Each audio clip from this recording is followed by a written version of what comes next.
For Tuesday, October 14th, will come to order. Captain Moen, would you please lead us in the Pledge of Allegiance?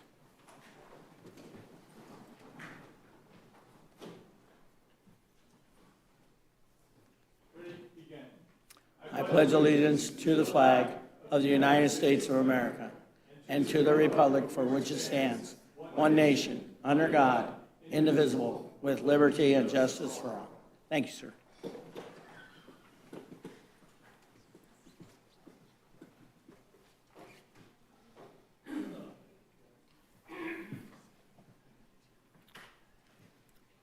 Oral communications. Members of the audience are invited to address the City Council on any item on this agenda or not on this agenda. Public comments will not be taken during each individual agenda item except for public hearing items. Comments on public hearing items will be heard when that item is scheduled for discussion. Under the provisions of the Brown Act, the legislative body is prohibited from engaging in discussion on any item not appearing on the posted agenda. However, your concerns may be referred to staff or set for a discussion at a later date. Each speaker will be limited to once for up to 3 minutes. Madam Clerk.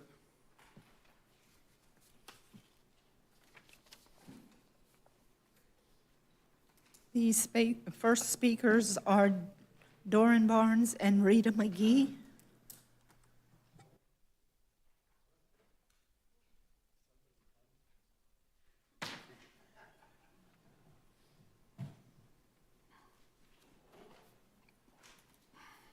Good evening, Mayor, members of the council. I'm Doran Barnes and have the honor of serving as the chair of your 2026 Independence Day Committee.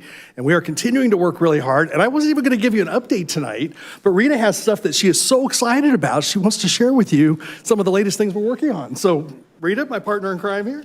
It's really not that exciting. It is exciting.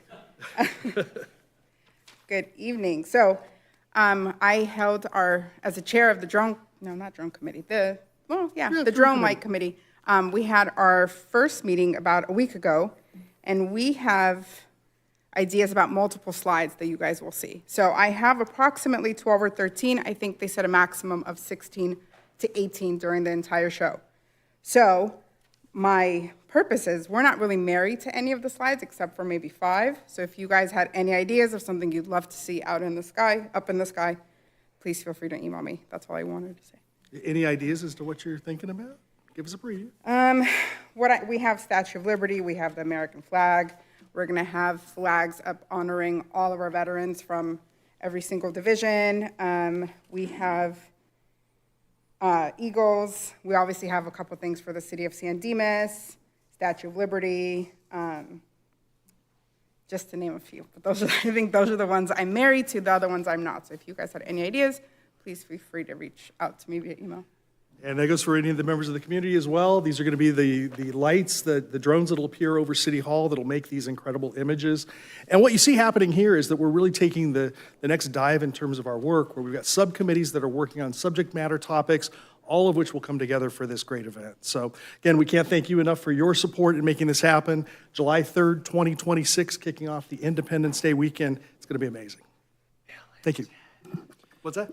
Bill and Ted. Bill and Ted. Oh, there we go. Okay. All right. A patriotic Sam Eagle from the Muppets also, please. Send us an email. Thank you. Thank you, guys. The next speakers are from San Dimas High School.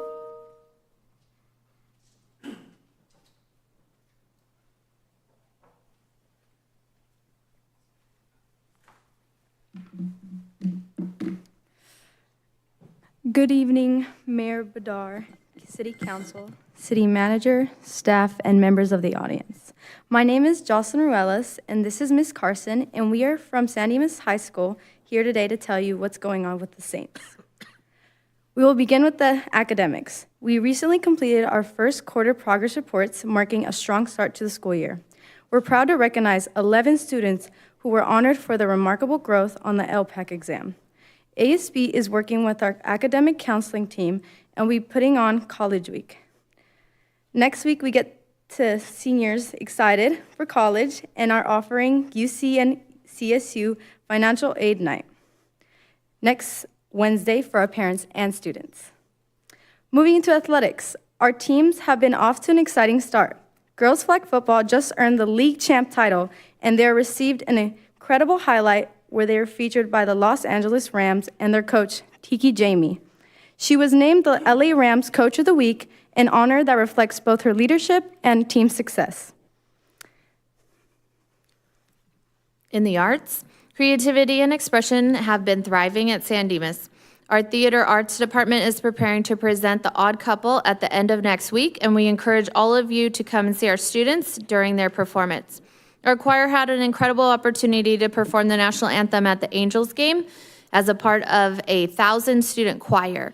Additionally, one of our talented choir students was selected to join the Southern California Vocal Association's Jazz Honor Choir, which is an amazing honor. Lastly, our activities program has been vibrant as ever. Homecoming is this week, and this year's theme is A Night at Gatsby's, the Golden Gala.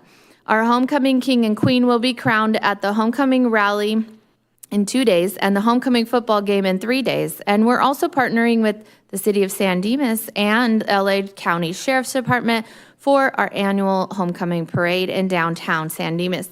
The parade is this Friday at 3:30, and we encourage everybody to come out and see that all the elementary schools, middle school, and high school students. We are also excited to have our very own city council members in the parade as well, so thank you for that.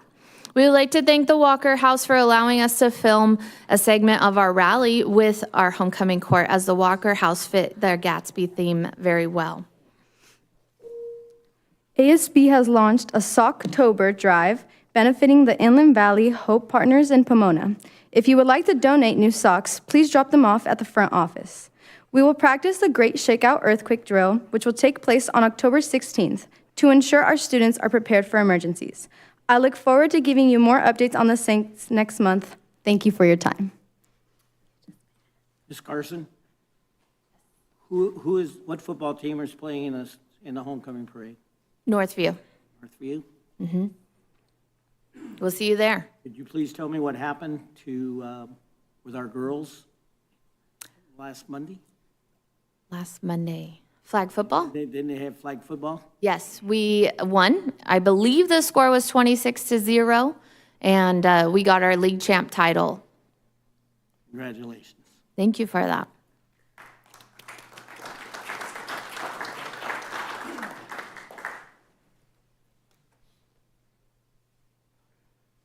Next speaker is Marilyn Sparks.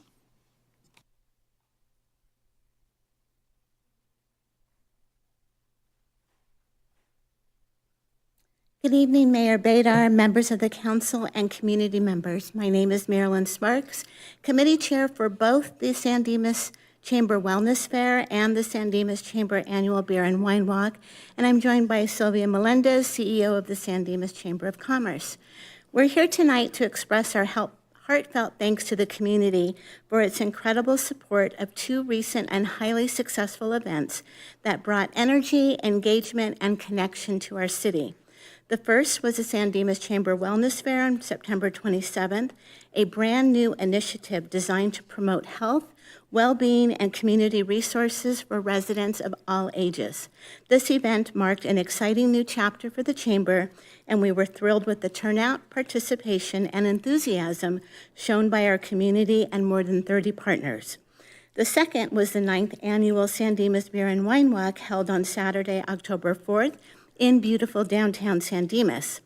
This beloved tradition continues to be one of our most anticipated events, and this year was no exception.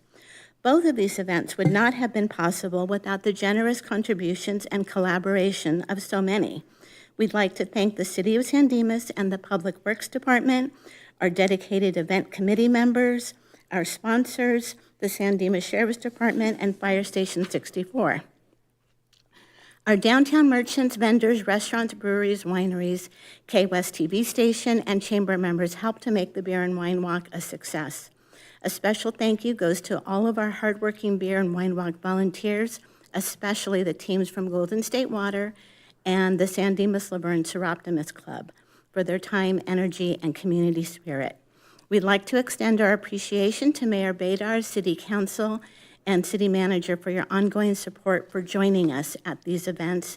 Your presence truly means a lot.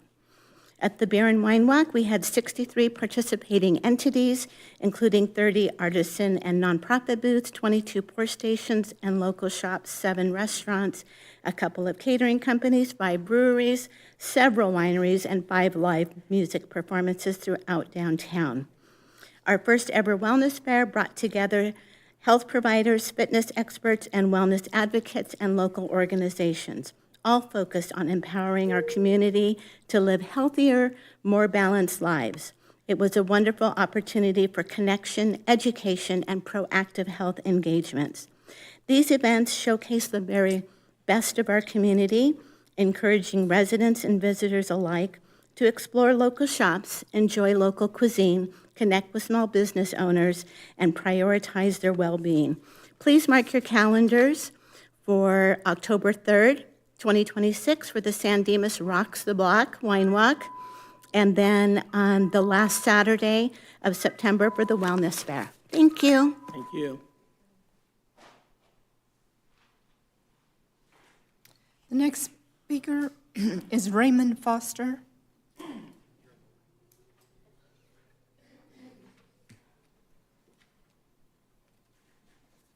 Good evening, Raymond Foster, Mr. Mayor, City Council, staff, and audience. So a couple of things. First, as the chair of the chamber, thank you to Public Works and Parks and Recs at both the Wellness Fair and at the Beer and Wine Walk. Just the city employees were just stellar in assisting us in the things they did. I really appreciate that partnership.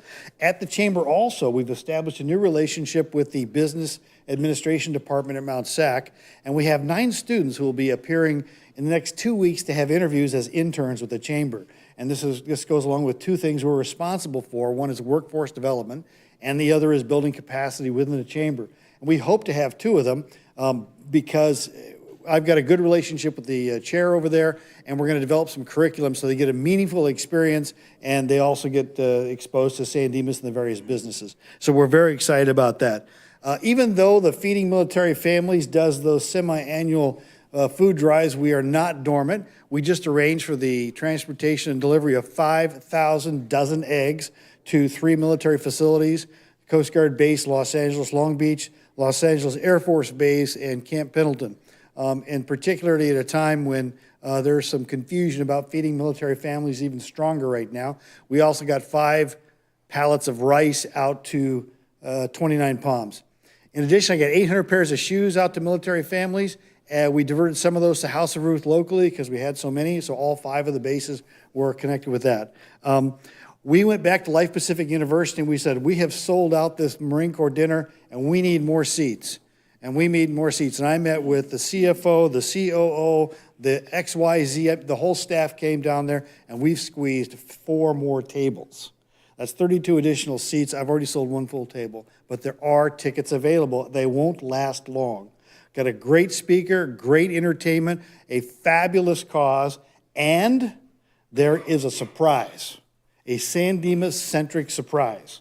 So I encourage everyone to be there, and that's it. Thank you. Thank you, Ray. You're welcome. The next speaker is Amy Lou.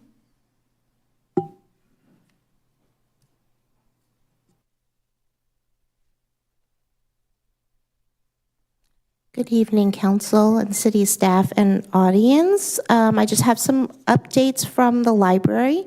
The bookmark contest, that is ending this coming Saturday, so encourage your children K through 12 grade to enter a bookmark in our piece that can become a LA County Library bookmark that's passed out all across the county. In addition, we do have a new reading game currently going on until November 15th. That's for children 4 to 12 in conjunction with In and Out. It's called Cover to Cover. They read 5 books or 300 minutes and can redeem a gift card for a free hamburger or cheeseburger. We hope everyone that's listening tonight can encourage a child in their life to go for an In and Out by reading. Thank you. Thank you. Mayor, those are all the speaker cards for oral communication. Thank you. Anyone wishing to speak to the council at this time, please come up to the podium and to be heard. Don't all rush. Seeing none, we'll move on to the consent calendar. All items on the consent calendar are considered to be routine and will be enacted by one motion unless a member of the city council requests a separate discussion. Move approval. Second. All in favor? Aye. Opposed? Hearing none, motion carries 5-0.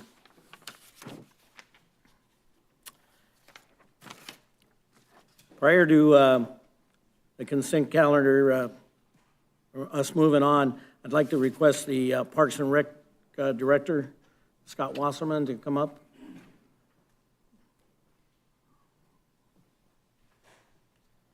Thank you, Mr. Mayor. I thought I'd been forgotten. Scott Wasserman, Director of Parks and Recreation. We have a busy week this week. We have 3 events, the first of which is going to be tomorrow, Wednesday, 10 o'clock to 1 o'clock p.m. in the community building, and that's our annual health fair. And that's a free event to the public. Anyone is welcome to attend that, and that's a great opportunity to get free flu vaccinations, health screenings, also a lot of great information about vision, dental, and medical care and nutrition. So that event is tomorrow, 10 o'clock to 1 o'clock in the community building. Big event we have coming up on Saturday from 5:30 to 9 o'clock here at Civic Center Park. That's our annual Halloween Spooktacular event. That includes the trunk or treat events, my favorite, the costume contests, game booths, food vendors. It's a lot of fun. We hope folks will join us for that. That is another free event. And again, that's here at Civic Center parking lot, 5:30 to 9 o'clock p.m. And the last event we have is really special. On Sunday, we'll be dedicating, at Pioneer Park, we have a skate park feature there. It's the most prominent feature in the park. We'll be dedicating that to former Sheriff's Deputy David L. Campbell Sr., who was instrumental in ensuring that the city put resources into that and that young skaters in the community had a place to skate.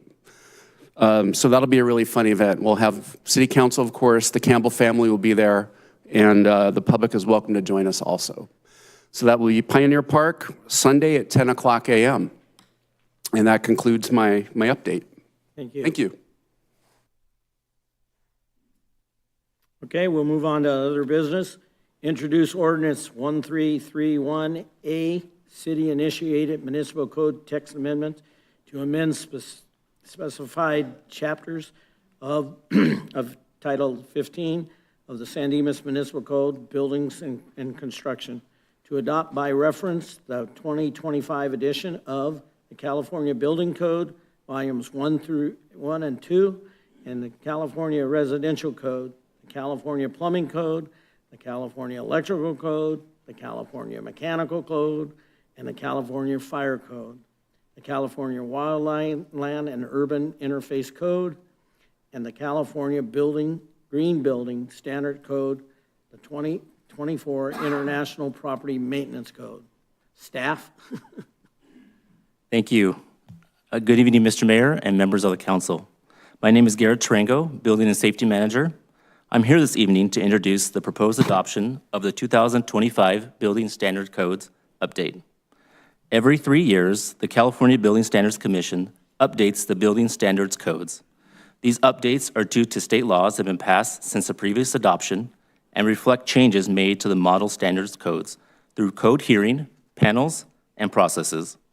The California Building Standard Law allows governing bodies of local jurisdictions to adopt the building standards as written, or they may make amendments to the building standards codes with findings due to local climatic, geological, or topographical conditions unique to that jurisdiction.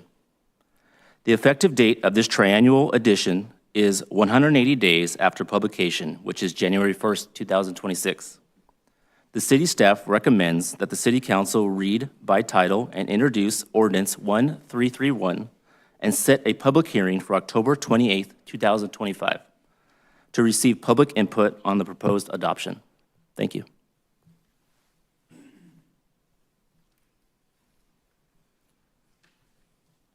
Any questions? Come on, the guy's been working on it for years. Well, it's my understanding that there are no changes. Correct, yes.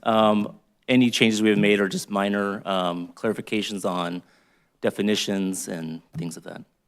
Thank I think you. it took the mayor longer to read the title of the agenda item. Yeah, thank you, Mr. Mayor. Okay, read by title and introduce ordinance 1331. Madam Clerk? An ordinance of the City Council of the City of San Dimas, County of Los Angeles, California, amending specific chapters of Title 15 of the San Dimas Municipal Code and adopting by reference the 2025 edition of the California Building Code, Volumes 1 and 2, the 2025 edition of the California Residential Code, the 2025 edition of the California Plumbing Code, the 2025 edition of the California Electrical Code, the 2025 edition of the California Mechanical Code, the 2025 edition of the California Fire Code, the 2025 edition of the California Green Building Standards Code, the 2025 edition of the Wildlife Urban Interface Code, and the 2024 International Property Maintenance Code, together with certain amendments, additions, deletions, and exceptions, including fees and penalties. Thank you. At this time, we'll need to schedule a public hearing for October 28th, 2025, to receive public input on the proposed adoption and by the reference and aforementioned codes. I guess we'll need a motion, so I'll move that we wait for the reading and introduce ordinance 1331 and then schedule that public hearing for October 28th. I'll second that. I was hoping, Deborah, could you go back and start at line 4 on the third part? Just kidding. Okay, I know I'm supportive. Thank you. Any further questions? Wait, Mayor, I will do that. Oh. The shark attack happened on October 25th, Well, good. 1995, with Councilmember Vienna in attendance. Well played, well played. All in favor? Aye. Opposed? Hearing none, we've scheduled a public hearing for October 28th, 2025. Okay, we'll move on to, this is a good one. We need to, other business, appoint a city representative to the Board of Trustees of the San Gabriel Valley Mosquito Vector Control District. We need to appoint a council member. Anyone have anybody's recommendation that they'd like to appoint? I've been feverish about this, and it's not because I've been bit. I'm waiting for one of you guys to make a nomination. I will nominate Councilmember Vienna. I'm waiting for a second. I'll second that for this prestigious position. Anybody have any further discussion with the exception of Vienna? You guys been itching all year to do this. All in favor? Aye. All opposed? No. Motion carries 4-1 with Councilman Vienna abstaining, but he still has the job. Yeah. No, Mayor, actually, I'd like my vote to reflect yes, please. Thank you. Is 4-1. Thank you very much. 5-0. 5-0? 5-0. 5-0. Thank you. Honored. Thank you. Yeah, you were a special request. They requested you. I would like just one comment on the topic. We have yet to have one member of the public during our public comment period. So in the whole, I don't know, however long I've been saddled with this. So I welcome anybody who'd like to come at 7 o'clock. You can come to our meeting at the San Gabriel Valley Vector and Mosquito Control District. It's very entertaining. Like the mayor has said in the past, we never talk about mosquitoes. It's mostly about money, but nevertheless, please come down. There is some interesting work being done there, though, and they are very good at what they do. So especially work being done in the Eaton burn scar area and so forth. But 7 a.m., I look forward to seeing you. Travis, I saw you volunteered to come to me with the next meeting, so I look forward to seeing you there. And it's a 2-year appointment. Oh, you didn't want to go for 4, huh? No, that's a 2-year appointment. I think that'll be good enough for you. Thank you. Anybody opposed to a 2-year appointment? Okay, hearing none, we're going to make it a 2-year appointment. Okay, It'd be a 12-month appointment. I don't know. wait a minute. Go- Let's change that. We'll 4 make is it starting to sound pretty good. 2 years, okay, because Ryan's had some changes in his life, and I think if we get 2 more years out of him, I think we'll be doing good. Okay? Then we'll go to public hearing. Let's see. Okay, we're going to, what did I do? Okay, we're going to move to public hearing item number 1. Introduce ordinance 1332, a city-initiated municipal code text amendment 25-05, amending Title 18 zoning to eliminate Chapter 18-188 explosives from the code. Staff? Good evening, Mayor and City Council. My name's Yasmin. I'm one of the assistant planners here. So before you tonight is a city-initiated municipal code text amendment looking to delete Chapter 18.188 explosives from the code. As you may know, over the past several years, staff has been auditing the code to make it more functional and user-friendly.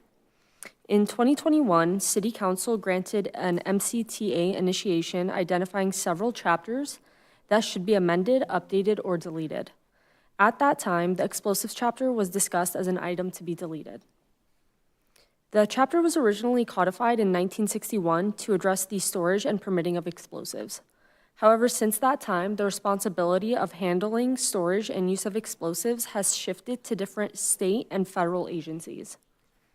For reference, federal regulations are enforced by the U.S. Bureau of Alcohol, Tobacco, Firearms, and Explosives, while the U.S. Department of Transportation oversees explosives transport. At the state level, the Division of Occupational Safety and Health, Cal-OSHA, is responsible for enforcement, with local fire marshals authorized to issue specific permits. Federal and state laws supersede the processes and procedures outlined in our code currently. This leaves the city without the ability to enforce or permit explosive regulations. Therefore, the chapter is no longer applicable, which leaves staff and the Planning Commission recommending deletion to comply with overriding governing regulations. This concludes staff's presentation. We're here to answer any questions. Thank you. Thank you. Any questions? Yeah, I do actually have a couple questions. Number one is, in my experience, this mostly is seen applying towards fireworks that otherwise could be considered explosive. Does this inhibit or change the ability of the city to address that in the community? Fireworks are actually referenced in a separate title. They're in Title IX, Public Peace, Morals, and Welfare. It speaks about Chapter 9.27, Fireworks Prohibited. So that chapter will remain as is. It's not part of this municipal code text amendment. This chapter specifically kind of references firearms and ammunition. Right, and so to be clear on that, so fireworks it's a very broad term, but people sometimes will say like an M80 or an M100 is a firework, but in fact, those are other types of ordnance. So am I understanding you to say that if somebody was storing M80s, M100s, and whatever the case is, that whatever you just referenced in Chapter 9 is going to address that? Correct. So Chapter 18.188, explosives, actually has a clear definition for the terminology explosive and explosives. It kind of outlines what that entails, including blasting caps or detonating or fulminating caps, detonators, electric caps, gunpowder, blasting powder, dynamite. So we believe there's a clear distinction for the definition for the word explosives and how that kind of is different from the fireworks. Right, no, I get that. Like, did I just miss that? So what you're saying is we're going to delete all that, right? For explosives, correct.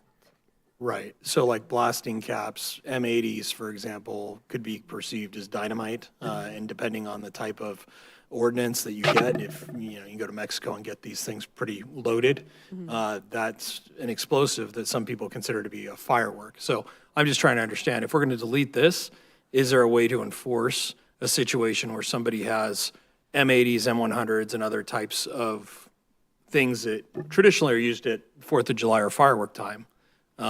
Or do we need to amend the language as it relates to fireworks so that we're more inclusive of that? Well, we also don't allow any fireworks in the city, so having any of them would be prohibited in the city. Okay, so storage of it and all that? Okay, Cannot have it. all right. Yeah, you know I'm all about rolling back regulations and small government, so I have no problem repealing this, but yes, I just want to make sure that that specifically is addressed, because that we have seen that throughout, not just, we've had incidents here, but we've had incidents throughout the county where people are storing other things other than safe and sane fireworks, where you see those explosions in homes. And that's an issue that I do think we need to make sure with the fire department we're regulating and addressing accordingly. Yasmin, can you read that one? We'll read the first paragraph, the first sentence where it says no person shall. So Chapter 9.27, fireworks prohibited, calls out prohibited acts. No person shall manufacture, possess, sell, offer for sale, store, display, dispose of, give away, keep, stock, discharge, explode, fire, or set off any fireworks within the city of San Dimas, including but not limited to safe and sane, dangerous, and exempt fireworks as defined by sections 12505, 12508, 12511, and 12529 of the Health and Safety Code of the State of California. No public displays of fireworks shall be permitted. This is a public hearing item. I'll open the public hearing. Anyone wishing to speak on this matter, please come up to the podium. Seeing none, I'll close the public hearing. Any further questions from the city council? I have no questions. I just want to thank you for the report. I went down a similar thought process as well and wanted to make sure that everything was covered. And just thank you for constantly clarifying our code and simplifying it. Thank you. Any further? I had a question. Are there any cities that do address explosives? And if so, what are the reasons for them having that in the code if it's covered by the federal and state regulations? We're not aware of that. We didn't do research on that, but we felt that this section of the code was outdated and we do not regulate it. So we left it to the other agencies to do that. We just kind of following. Therefore, there wasn't really any research required to assess since it doesn't apply here. No, we felt too, I don't think it's within our purview to be giving permits for explosives. Nobody is qualified, I think. Just out of curiosity, I know that 1961, when this was adopted, was a long time ago, but I do find it interesting that the state and the federal government didn't regulate explosives even at that time where the city felt the need to. When were those regulations put in place for explosives? Do you have an idea? We'll check real quick. We were still mining in the foothills, I think.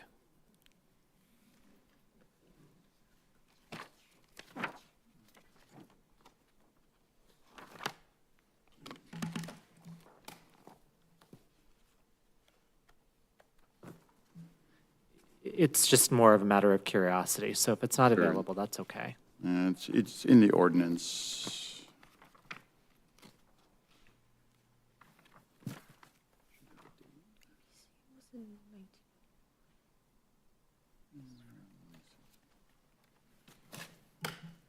We codified it in 1961. I mean, that's when we had it in our code section.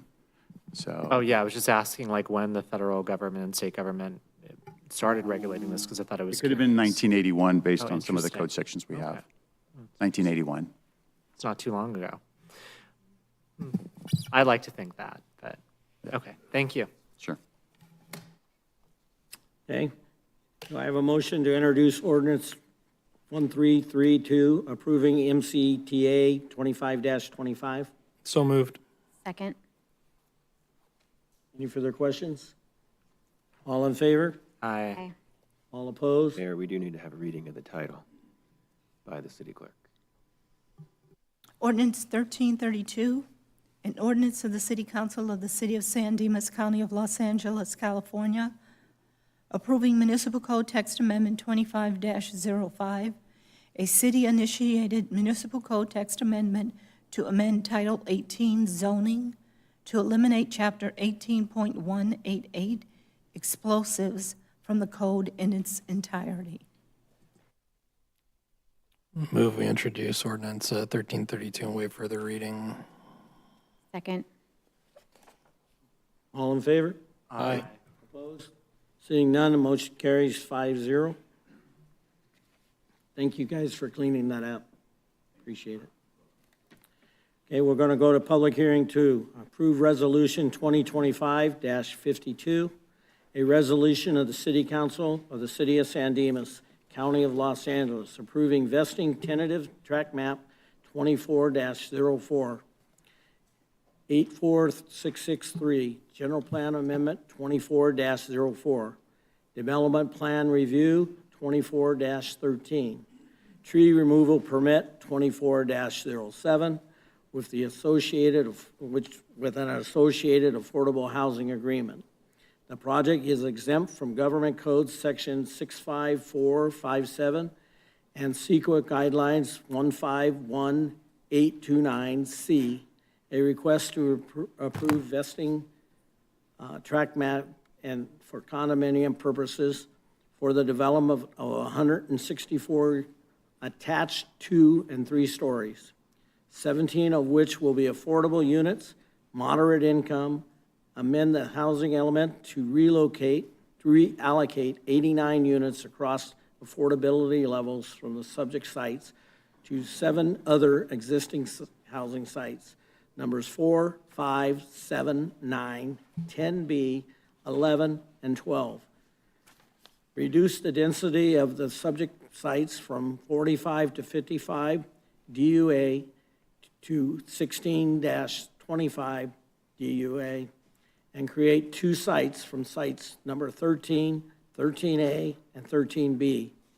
Development plan review from the architectural and site layout review, and the associated removal of a total of 116 trees, 80 mature and 36 non-mature. The project site is located just east of 444 East Bonita Avenue, APNs 8390-016-008 and 8390-014-025. Staff? Yes, good evening, Mayor and members of the City Council. My name is Louis Tarico, I'm Director of Community Development. The item before you tonight is a request for 164-unit residential development, 17 of which will be sold to moderate-income households. There are various applications associated with this project, including an amendment to the housing element to reduce the density of the subject site and to redistribute units across affordability levels within the existing housing sites to address the reduction in density of the subject site. This is the first housing element site to be developed under this current cycle, and it's the largest development the city has considered in over 10 years. Given that the project is a multifamily development and it's being built on one of our housing element sites, there are certain protections that are afforded to these types of developments under the Housing Crisis Act, which limit the changes that can be requested by the City Council. I would like to point out that at this time that the resolution for this project has been revised to include specific exemptions for the residential development. The current resolution in your packet did not include the Government Code section and CEQA exemption applicable to this project. The residential development aspect of the project has been previously analyzed under the Downtown Specific Plan EIR, and the updated resolution includes the appropriate exemptions to reflect this. A copy has been provided for your review. With that, I would like to turn it over to our Planning Manager, Marco Espinoza, who will present the item and will be followed by the applicant's presentation.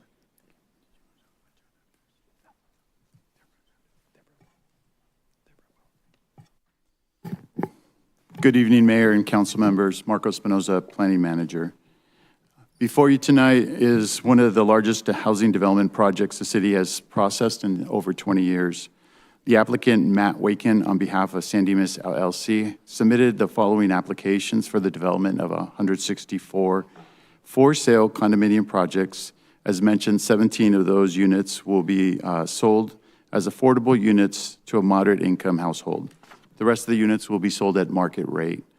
The development application submitted for this project was a vesting tentative tract map, a general plan amendment, a development review application, a tree removal permit, and also the affordable housing agreements for the 17 moderate income units. The applicant held a community meeting on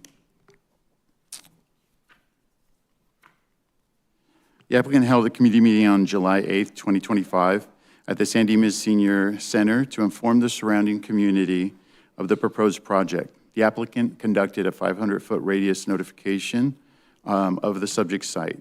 The applicant provided an overview of the proposed project, followed by individual group Q&As. Approximately 20 to 30 community members attended the meeting. Many of the community members expressed their satisfaction in learning that the project was not going to be, it was going to be a for sale project and not a rental project. No concerns from the public were brought to staff's attention at the meeting or since the community meeting. On September 18th, this year, the Planning Commission considered the development application before you tonight. There were several residents that did attend and some Cal Poly students also that spoke about the project. The residents expressed their concerns regarding trash, noise, and traffic circulation. After hearing all the concerns and discussions of the project, the Planning Commission unanimously approved the project 5-0 with two additional conditions which are in your resolution, condition number 33 and 34. The commission requested 2 additional dog waste stations for the community in their open space and also required trash and lights at the community mailboxes. It's important to know that the applicant has also submitted an alternative development project, which is shown up on the screen. The applicant submitted it under Senate Bill 35, the streamlined ministerial approval process, which does not require discretionary review by the Planning Commission or City Council. Per state law, this alternative development project would only be subject to building permits as long as it complies with the existing zoning and development standards, which it does. The project consists of 129 townhome units and 140 apartment units for a total count of 269 units, with a density of 30 units per acre for the site. The alternative development includes a 3-story townhomes with a total height of 36 feet and a 5-story building with a total of 60 feet for the 140 units of apartments. However, at this time, the applicant would prefer to move forward with tonight's project unless the project is denied. If the project is denied, the applicant would prefer to go with this alternative project instead.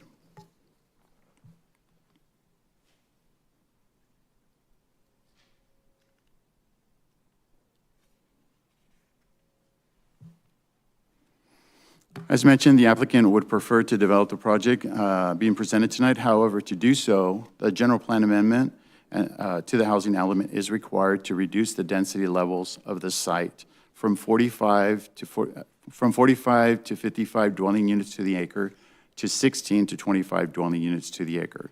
As part of the reduction of the density level, staff would also need to redistribute the subject site's affordable units to some of the other designated housing element sites without increasing their current density level. This would address the note loss concern.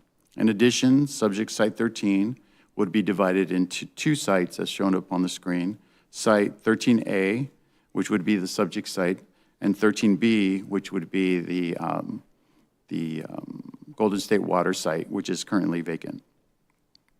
Site 13B would remain at 45 to 55 units to the acre. So only unit 13A would be reduced in the density level.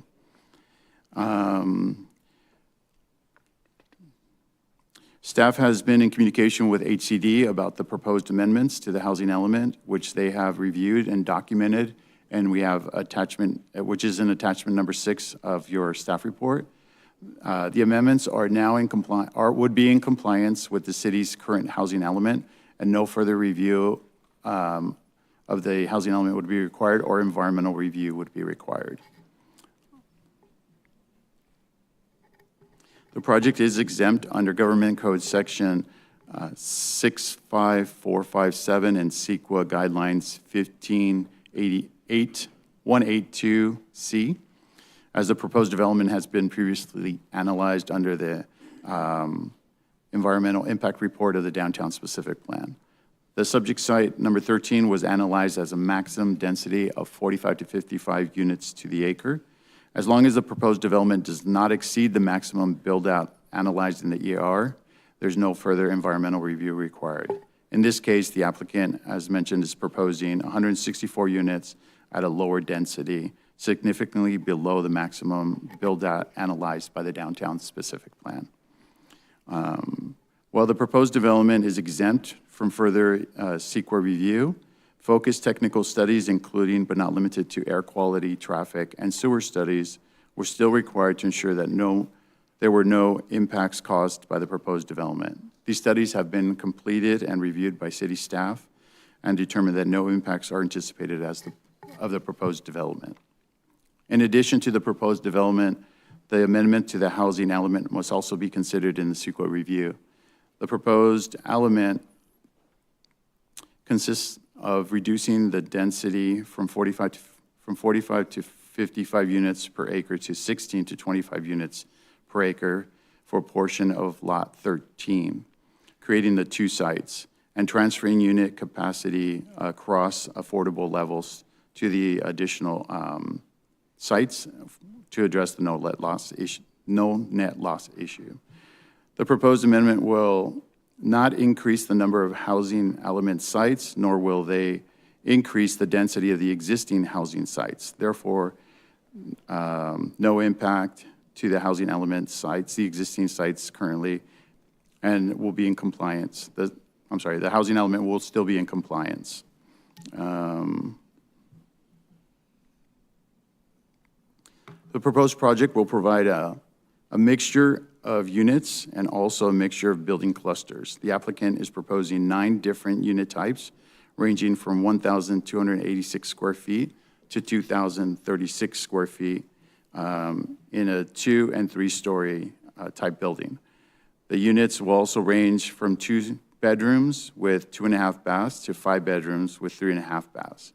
There's also 7 types of building clusters ranging from 3 to 7 units, each with their own architectural design features, color schemes, and layouts, which are highlighted in the plans in tonight's agenda packet. The project has been designed in a contemporary Spanish-style architecture, as shown up on the screen, which include but are not limited to details such as recessed accents, archways, box bay windows, metal Juliet railings, canvas window awnings, and decorative corbels.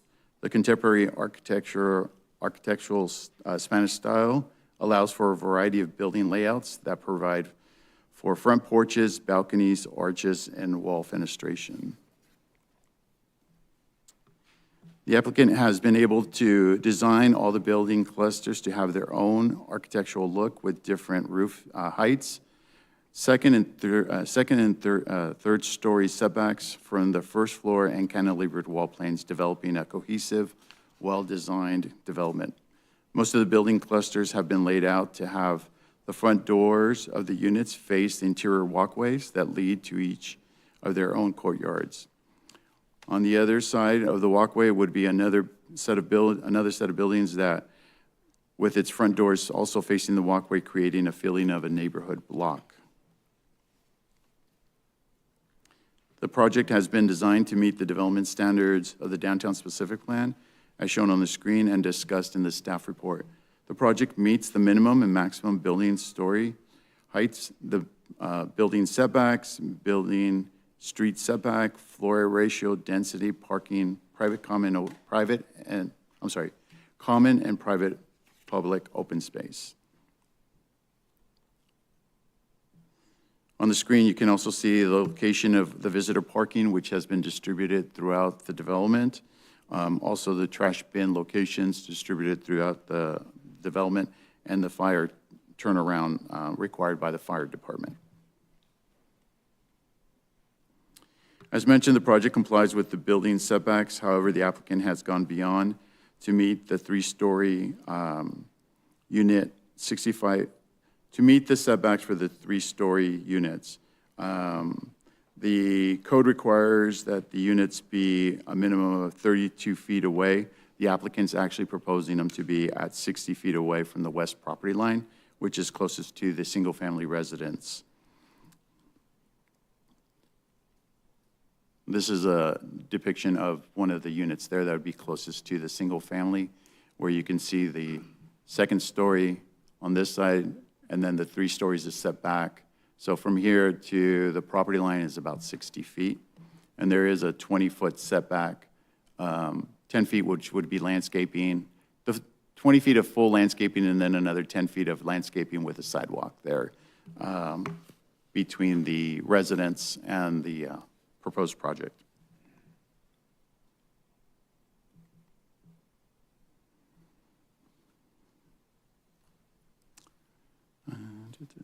As mentioned, the project also complies with the private and common and public accessible open space requirements of the downtown specific plan.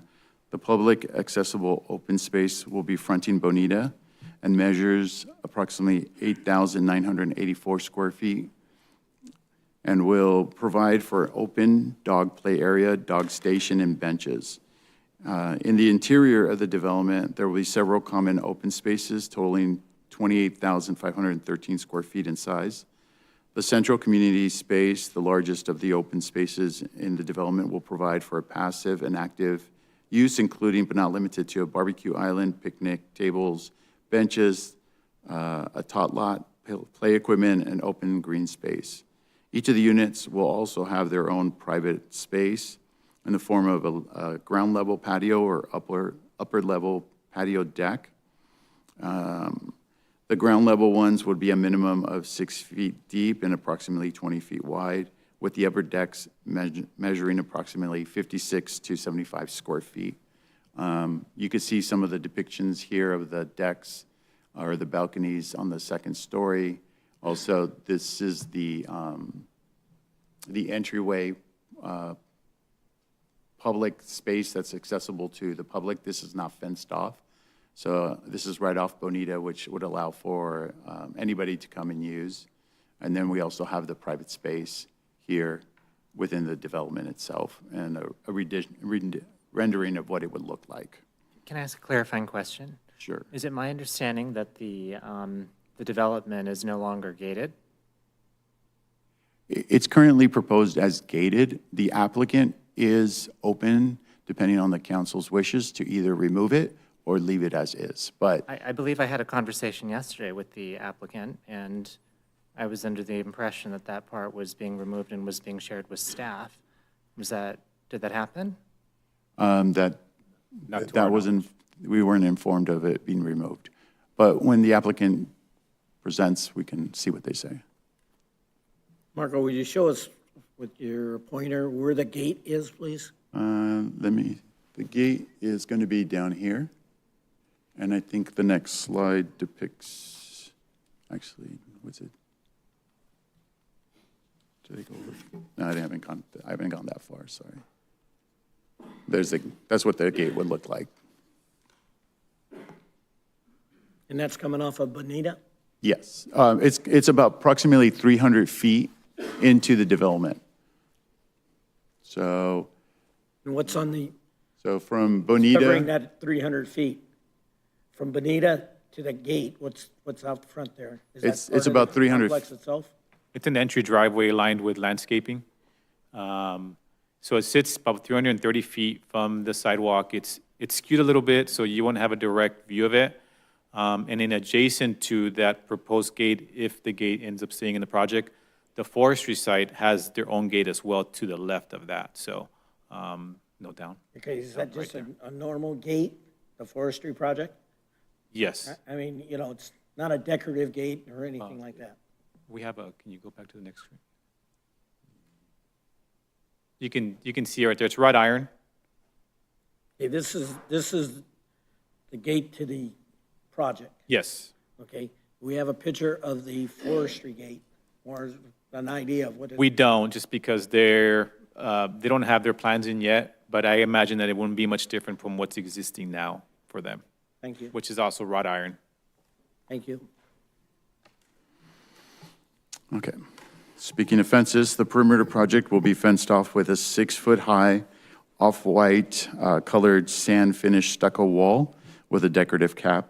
Each of the ground level courtyards patios will also be have a 42-inch high stucco wall around it with a decorative cap.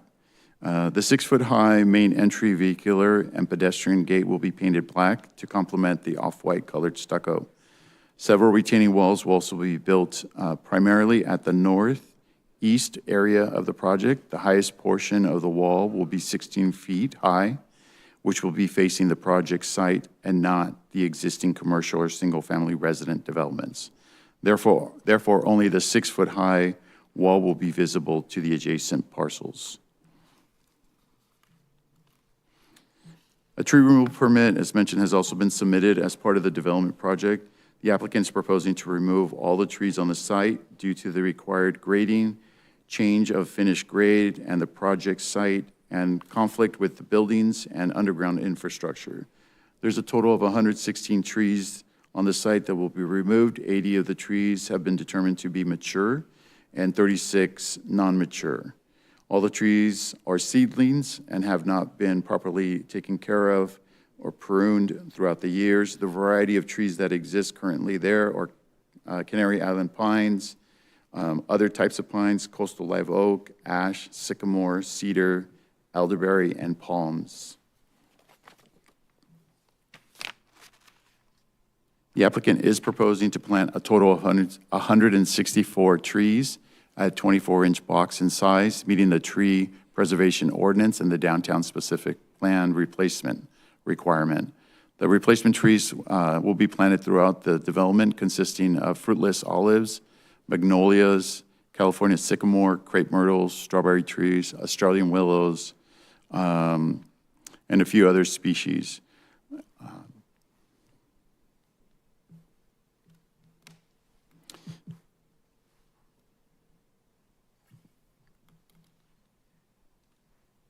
I wanted to mention one thing before we get to so that concludes staff's presentation. Before we go over this recommendation slide, wanted to mention one thing in regards to one of the components of the project is the housing element amendment.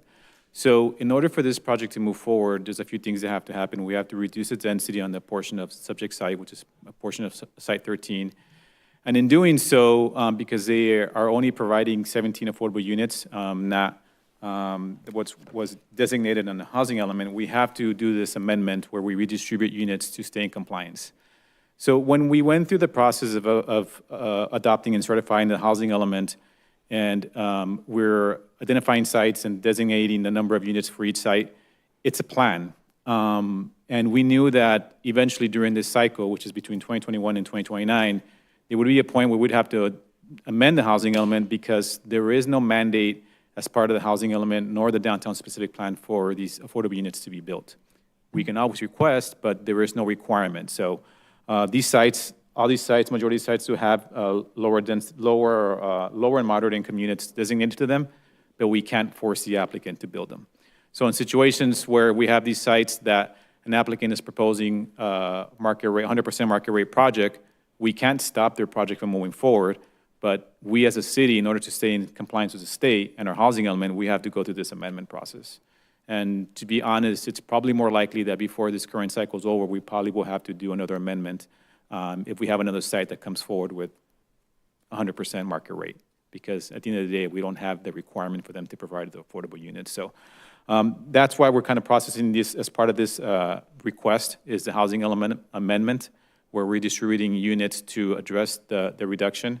And in doing so, we end up with a situation where we actually have additional surpluses. So if we do have other sites that come forward and are slightly below the designated number of units that the housing element calls off for, we may have buffers where we may be able to move forward without an amendment. But just kind of wanted to clear that up, that under the downtown specific plan and the housing element, as much as we would like to, we don't have a requirement to make these units be affordable. And then one thing I wanted to mention too as well, on page 293 of your packet, there is a picture of the proposed gate, if you want to look at that. And with that, that concludes our presentation. Staff and the Planning Commission recommend the City Council adopt Resolution 2025-52, approving the project applications. We'd be happy to answer any questions, and I believe also, if you want to get to either ask questions now or allow the applicant to show their presentation. Why don't we let the applicant go ahead, and then we'll open up the public hearing, then the council will be able to ask informed questions as well as from the public. Okay? So the applicant, if you wish to speak at this time.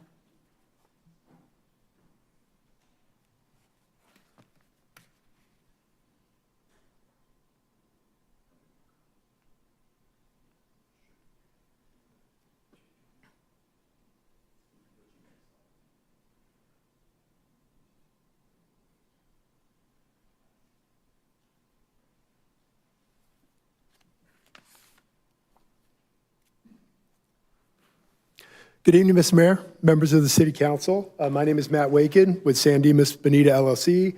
We're the property owners and developers of the project.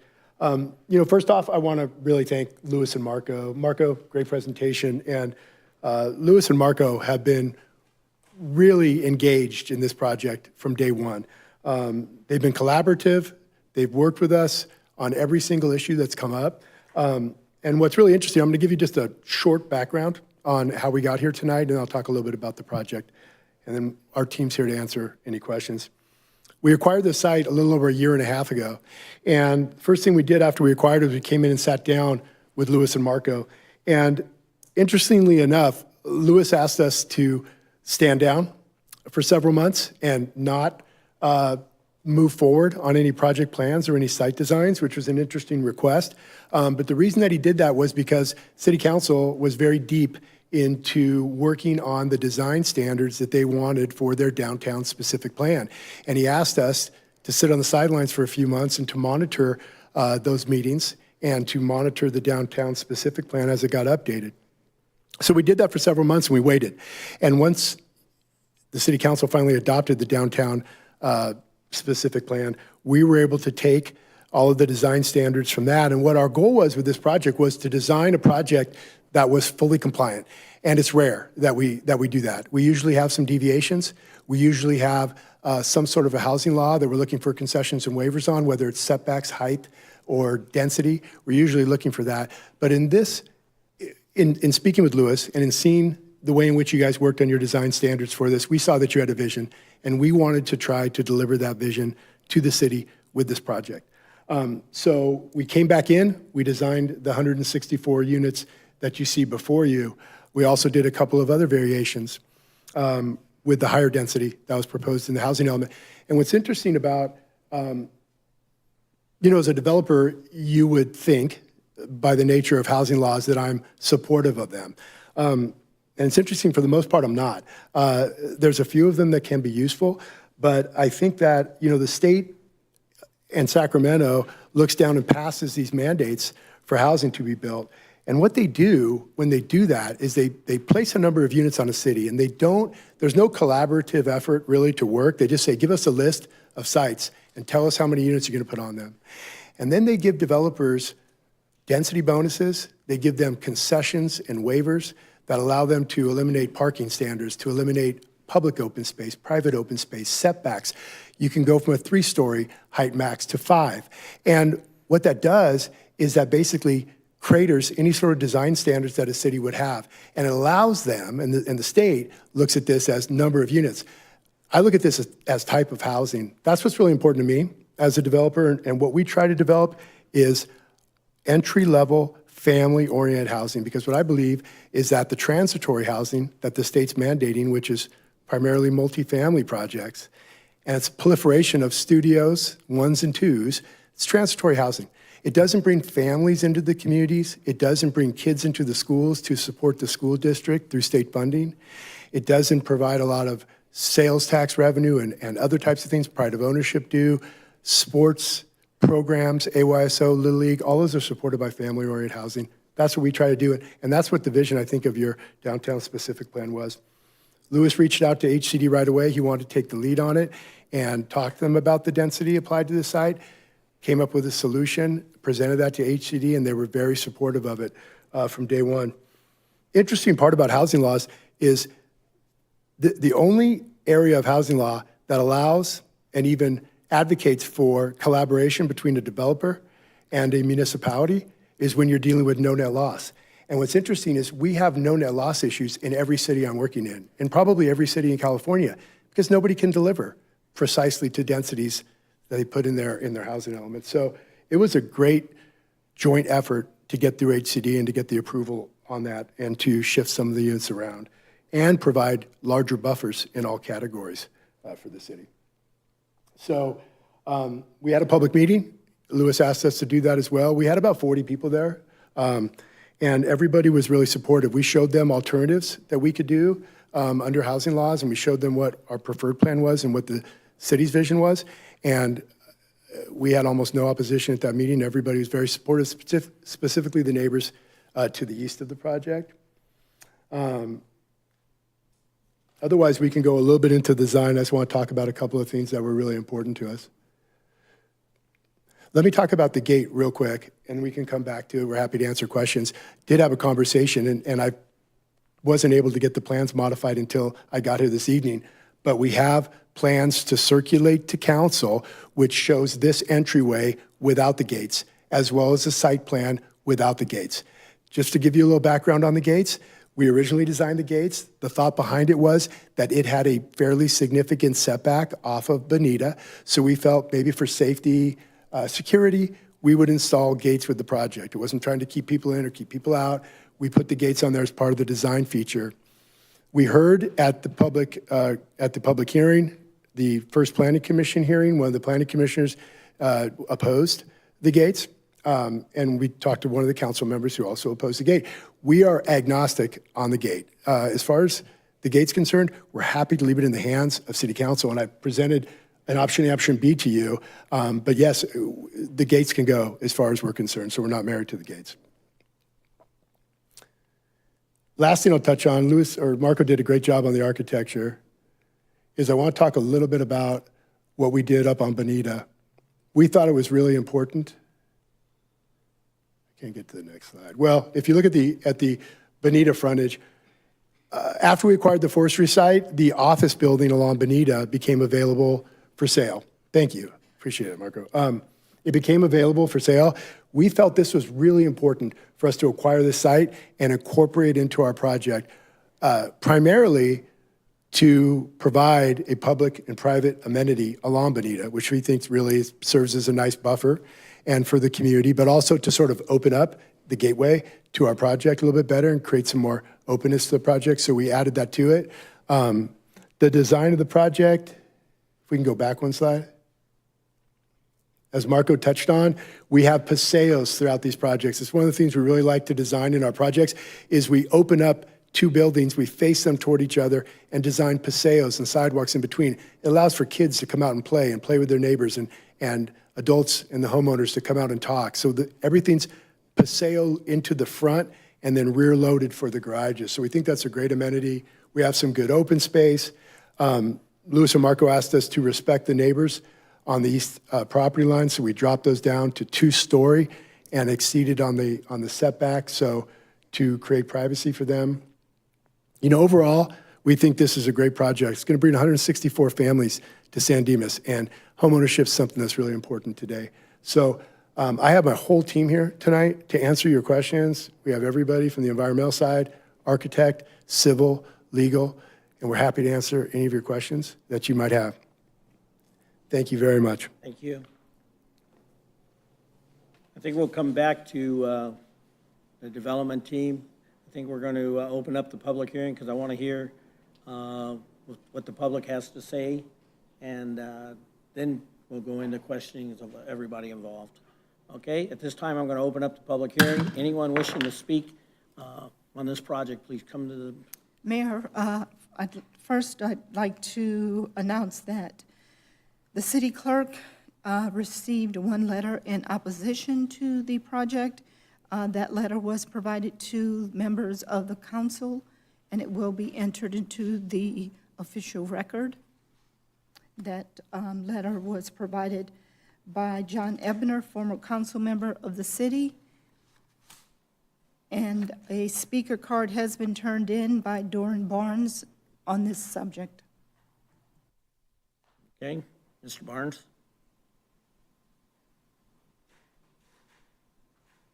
Good evening again, Mayor, members of the council. I'm switching hats here. Dorn Barnes, here as a resident, who also happens to be a member of your planning commission.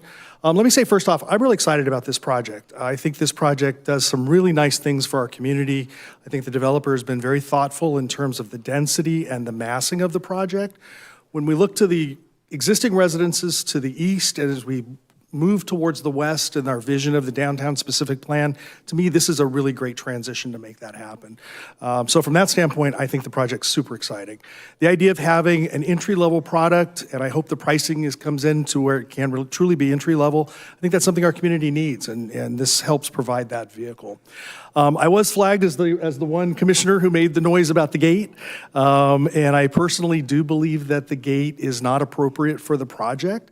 I don't think it's the be-all and end-all, the hill to die on per se, but I do think the gate sends a message that's inconsistent with what I believe is the culture and the feel and the history of our downtown, which is walkable, which is very pedestrian-oriented, very welcoming. To me, a gate sends a message of keep out.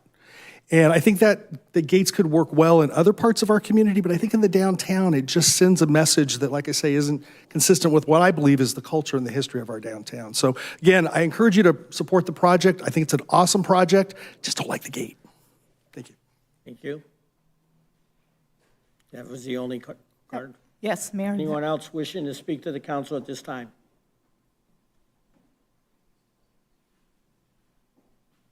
I'm John Ebner. Wrote the letter, figured I'd come in person. So I'm John Ebner, 509 North San Dimas Avenue. And by way of introduction to the developers and to people in the community who don't know me, I was on the council for quite a while, retired last year, worked on the downtown specific plan or various iterations of it, probably took us 10, 12 years to get done. And it was adopted soon after I got off the city council. Also went through several housing elements. And I think this project is I cannot quarrel with the design and style of the project. It's really nice looking. I like that green space that they just talked about being fronting on Bonita. It's a great example of a high-end market rate project. I doubt very much that this is an entry-level project unless you're, a film executive from the west side that wants to move to San Dimas. That's an exaggeration, but I don't think it's an entry level. So my concern about this project and others coming soon, as Louis alluded to, is how we're addressing, or in this case, not addressing, the affordability issue. One thing we know is that it's hard to find affordable housing in San Dimas. So I'm just going to read this letter that I wrote in the interest of time. The downtown specific plan, in conjunction with the housing element, requires that all sites identified in the downtown specific plan include some units that are affordable to people with lower incomes. And I should actually modify that because, as Louis said, there is no actual requirement.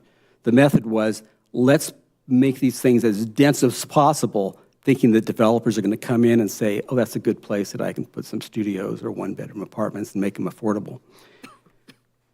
But the idea is to have affordable units on all sites, including those with lower incomes. The developer of this project does not want any low-income units. So staff is proposing a dramatic shift of low-income units from this development to other sites. Site 5 of the housing element, for example, would see its allocation of lower income units more than double, from 48 to 97. Talking about, is this realistic to expect people to come in and develop that many lower income units on these different sites? The number for site 12 increases from 65 to 123. I realize there's a buffer between the number of low-income units allocated in the downtown specific plan compared to the number required to meet our RHNA numbers. However, it is bad policy to kick the can down the road and push all the low-income affordable units from this project to another part of town. I think you can find a number of low-income affordable units that is greater than zero, and yet not as onerous as the downtown specific plan requirements or suggestions, recommendations, the numbers. One idea is to make 15% of the units affordable to lower income people. That would be 24 units. In summary, I urge you to reject these requests before you tonight and require development that does not push all lower income affordable units to other sites. Thank you. I will just make a few other comments. I think if I heard right, this is one of the largest developments in 20 years to come to before the City Council. And it's really a golden opportunity to do what we should be doing, which is helping to provide affordable housing along with market rate to members of the community or those who want to move here. I want to make it clear that I'm not in favor of the 269-unit proposal. I feel that's sort of a sword that the developer has got hanging over you in case you don't approve this particular development. But remember, they're requiring, as you see from the long list of changes, zoning changes, general plan changes. So we do have a little bit of influence on what this proposal should be about. I am suggesting that some changes can be made. For example, one thing that's not really to do with densities, but those units that are right up against the backyards of the Gaffney homes are really, really close. I mean, it's 12 feet. That's hardly anything. And they should be moved back a minimum of 25 feet just in the plan. I made that comment when we were zoning this. And another comment I made about this site was that it shouldn't have had so many units allocated to it in the first place, or otherwise you wouldn't have the developer in here with the threat of those larger development. Just a couple other things. One is just the observation that for years I was talking about and urging us to adopt an inclusionary zoning ordinance. This is what Lewis is talking about going forward in order to actually get developers to do affordable housing in the city. You have to have inclusionary zoning, which has that percentage of low-income housing with it. It's the only way we're going to meet the 600-plus units we're supposed to be getting by 2029, or at least have planned for and expect to actually be built. So we shouldn't be kicking the can down the road and keep putting it off. And the requirement to provide housing that is affordable to low-income people is good for San Dimas. It's good policy.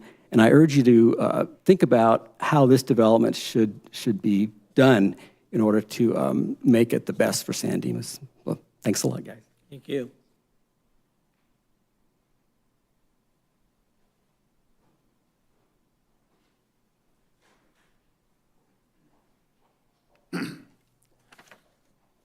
Good evening, Council, Mayor.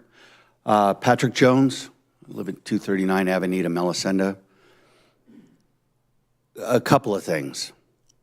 I've been kind of involved with the city, and some people have over the years where this city has had a problem with developers.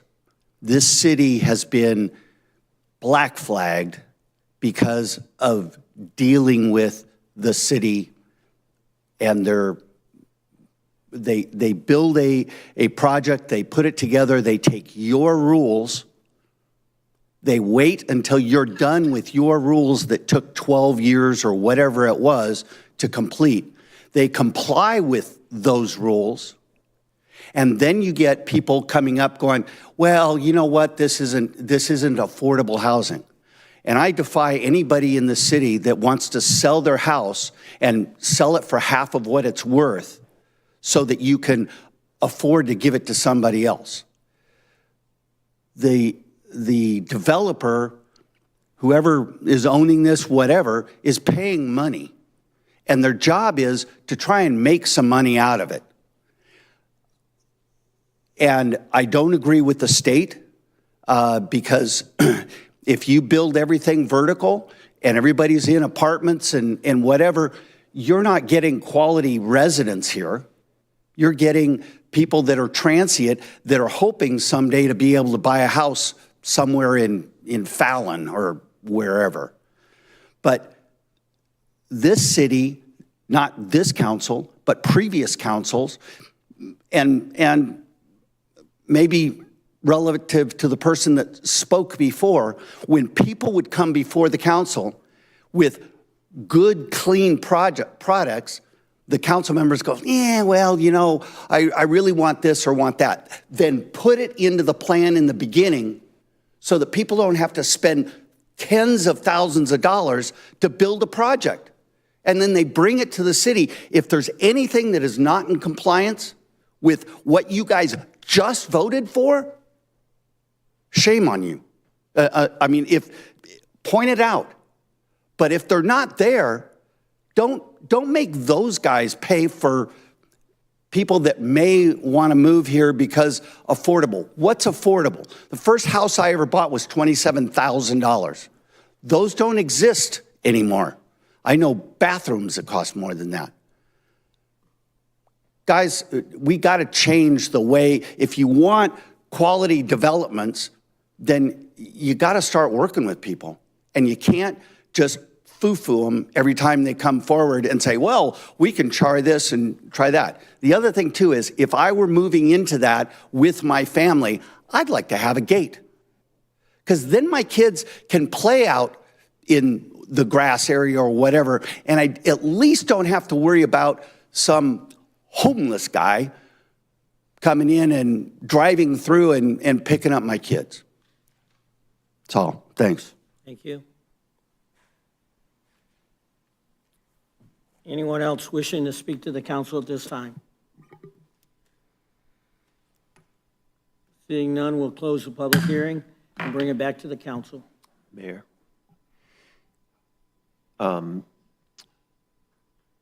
As staff has explained, as part of this project approval, there is some redistribution of lower income and moderate income units for our arena housing sites. That is part of the approval for this project.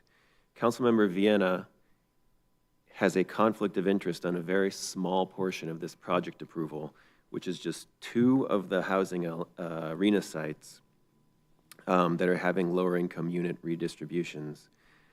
Sites 4 and 5 that are listed on page 18 of the staff report.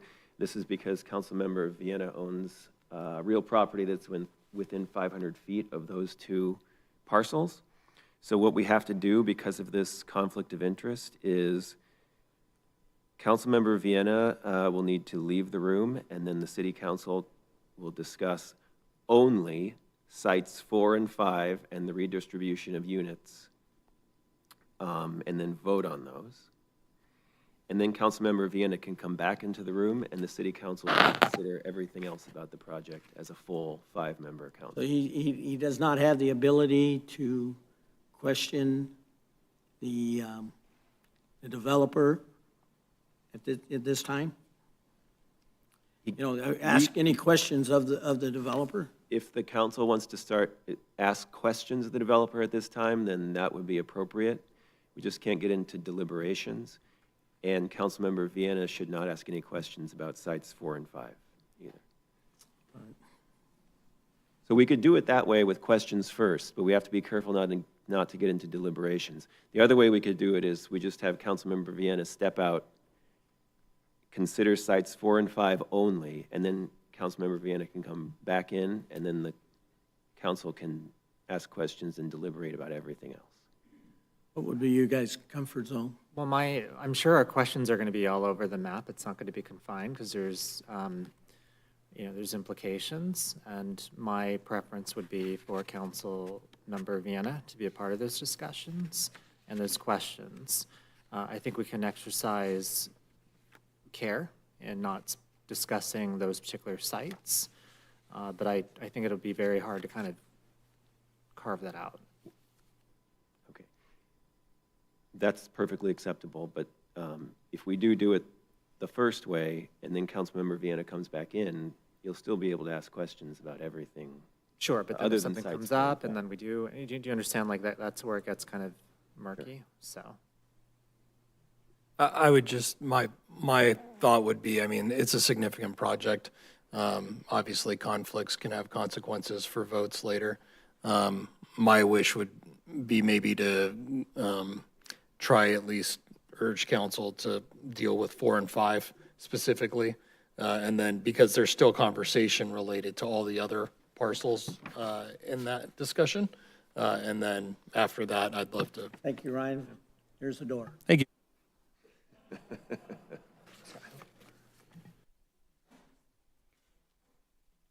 Okay, so then at this time, with Councilmember Vienna out of the room, the city council can consider the changes to sites 4 and 5 only, ask questions about that if you would like to, and make a decision on those. And then once that's done, Councilmember Vienna can come back in the room. All right. Questions of staff at this time? Boy, don't all jump up at once. Okay, I'll go. I guess before you get into the discussion, if you have any questions, so, we try to do a good job in the staff report to kind of describe the overall concept of what we're trying to do is redistributing units within the existing sites, not increasing the density, not increasing the number of units, but more so redistributing within the income categories. So that's one way of doing this. The other way that, another option which we didn't follow was to create additional housing sites, which we're trying to avoid. So, and then under this method, we still keep the same number of housing sites. We don't change the density for the ones that are being questioned now, and it's just a matter of redistributing the units within those existing sites. So we'd be happy to answer the questions on those two in terms of the distribution. I know that when we went to Planning Commission as a whole, I think they had some general questions as to the approach, but they really didn't get into specific discussions on each of these sites. But the council can ask any questions or get into a discussion if they choose So to. would we be, what number would we end up with at 4 or 5? What number are we going to move to that direction, or would not move to that direction? So currently, under the current housing element, Site 4 has a total number of 110 units designated. That doesn't change. Of the 110 units, 22 are low income, 44 are moderate, and 44 are above moderate. Under the change, there would be 32 low income, 34 moderate, and 44 moderate income units. So it's, That's the combined sites, can you, or is it? that's for site number 4. Can you repeat those numbers again? Sure. Currently, under our current housing element, it's a total of 110 units for site number 4. Okay. That is made up of 22 low-income units, 44 moderate-income units, and 44 above moderate-income units. Under the proposed changes, it'd be 32 low-income units, 34 moderate units, and 44 above moderate units. If you look at page 251 of your staff report, it has those existing numbers and proposed numbers. Existing are in red, striked out, and then blue would be the new numbers. It might be a little bit easier to look at that page. Actually, page 203 is probably a better page because it has the existing table and the proposed table. So page 203 of the packet, and it's 19 of the staff report.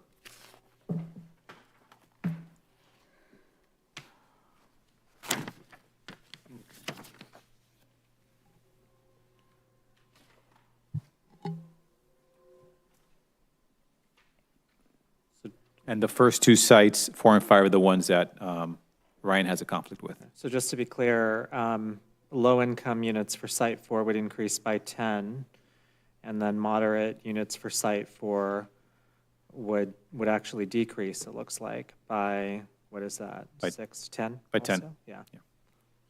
Okay. So I'm going to speak, and it's a little more general, but it's to what you said, that we don't have a requirement right now for affordable housing. We can, it sounds like. So, I mean, no matter how the cookie crumbles, and no matter how these numbers go, because we don't have the requirement, it wasn't written. I feel like this is a conversation that we need to have next, so that next time we're prepared for this issue. I don't know if we're going to sit here and be able to say, well, this number should be higher or this number should be lower. I think the real issue is moving forward, we should be discussing the inclusionary zoning. Yeah, I kind of agree. And to Eric's point as well, I think it's very difficult to carve out just two of these particular housing element sites and discuss them because it is kind of a, I mean. What's done is done in a way. We're looking at two pieces of 14, but really it impacts all 14. So I tend to agree with you, though, that this really, it's hard for me to look at the two sites here and come to a conclusion that, yes, I'm okay moving forward those two sites, especially since we haven't even discussed whether we're okay with the project the way it's presented. It's kind of, to me, putting the cart before the horse in one way or another.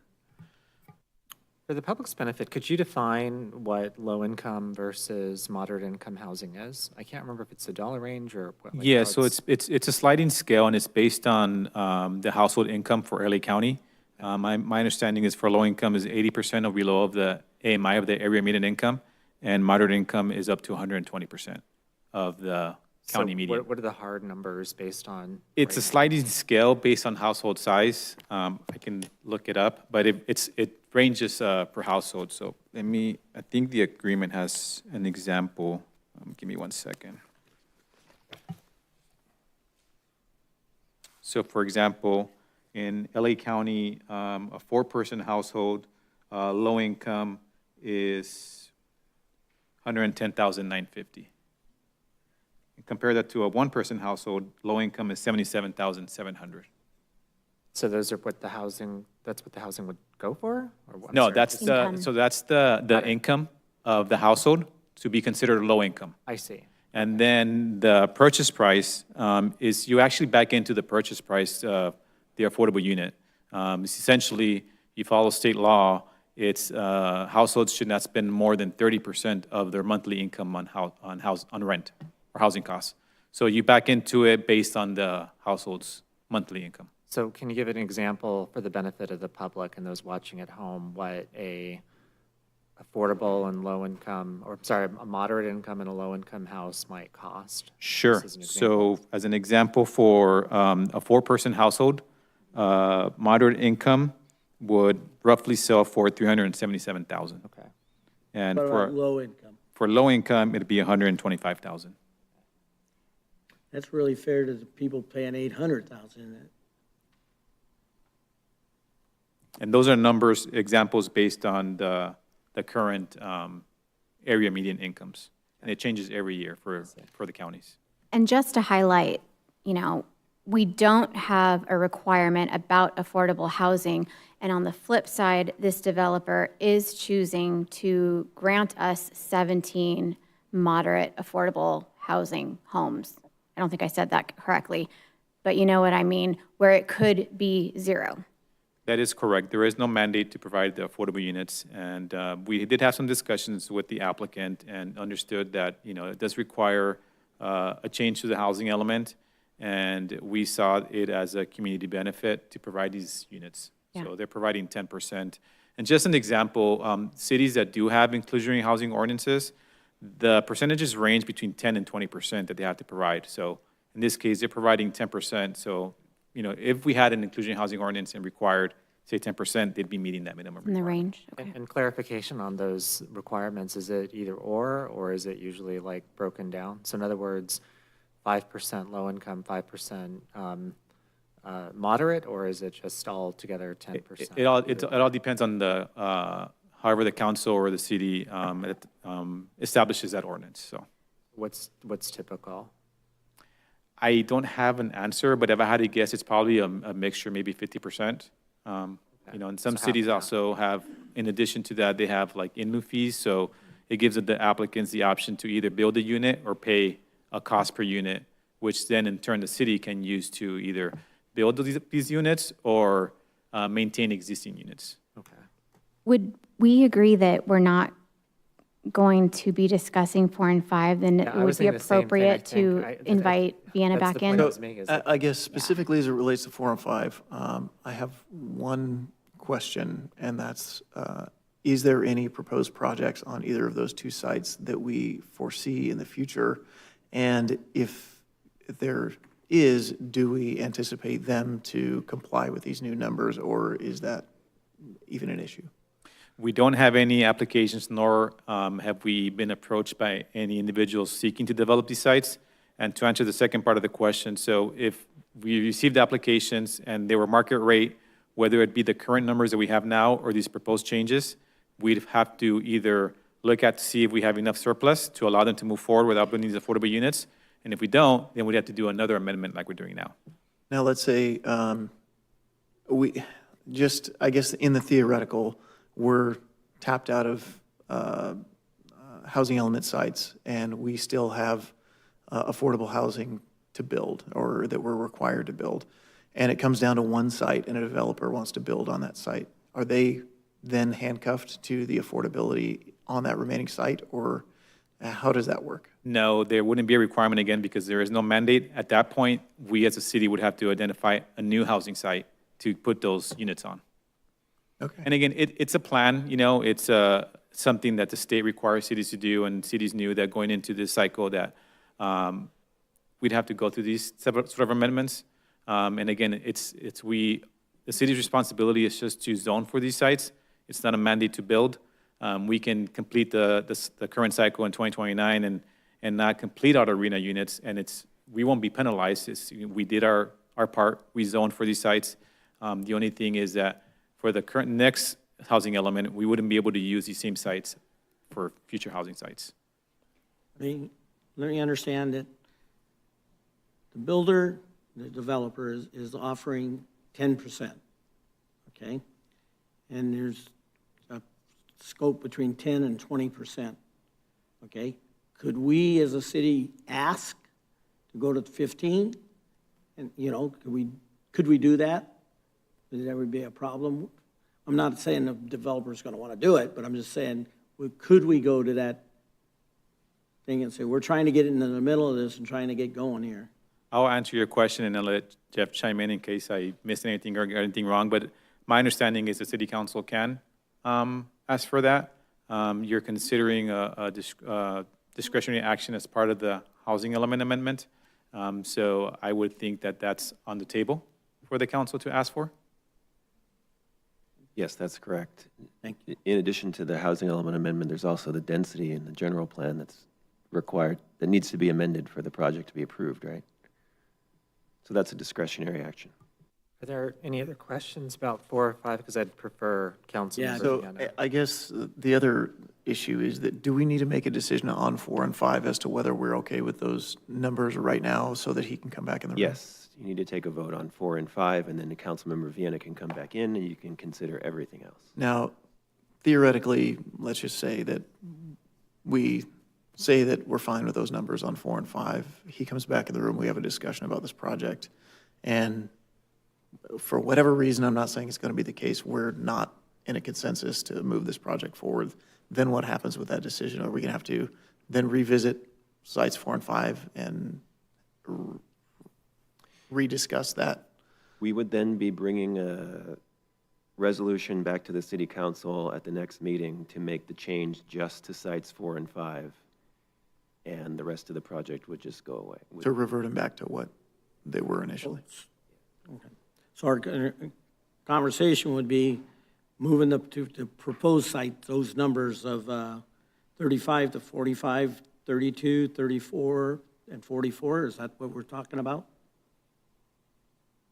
Table 6. Table 6? I believe what I you thought it read was was table site 4. 4, and then there's also site 5. Table 4 is what we're looking at. Okay. So 4 and 5 on the.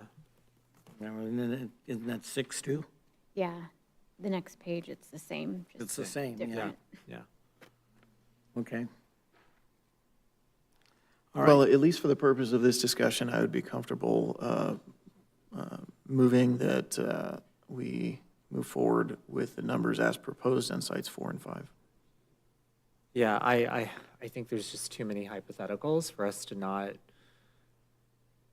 say that that makes the most sense. So I'm in agreement. I second that. We if have that to is move. All right, so we have a vote? Yes. Okay. All in favor? How do you want to word this? That's fine. All in favor of the motion that was made is fine. And then just take the vote.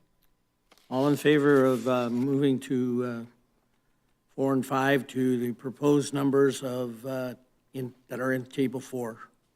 Aye. Aye.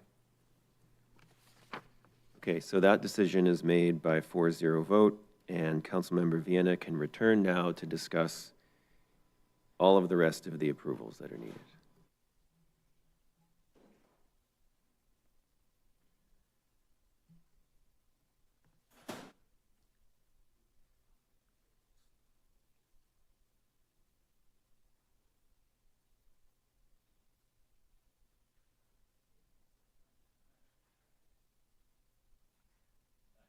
Don't laugh, you're moving.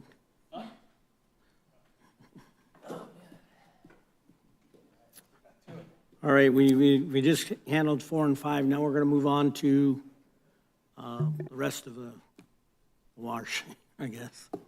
There'll be questions, and then you can ask questions of either any of the developers and/or anyone who spoke during the public hearing. Okay?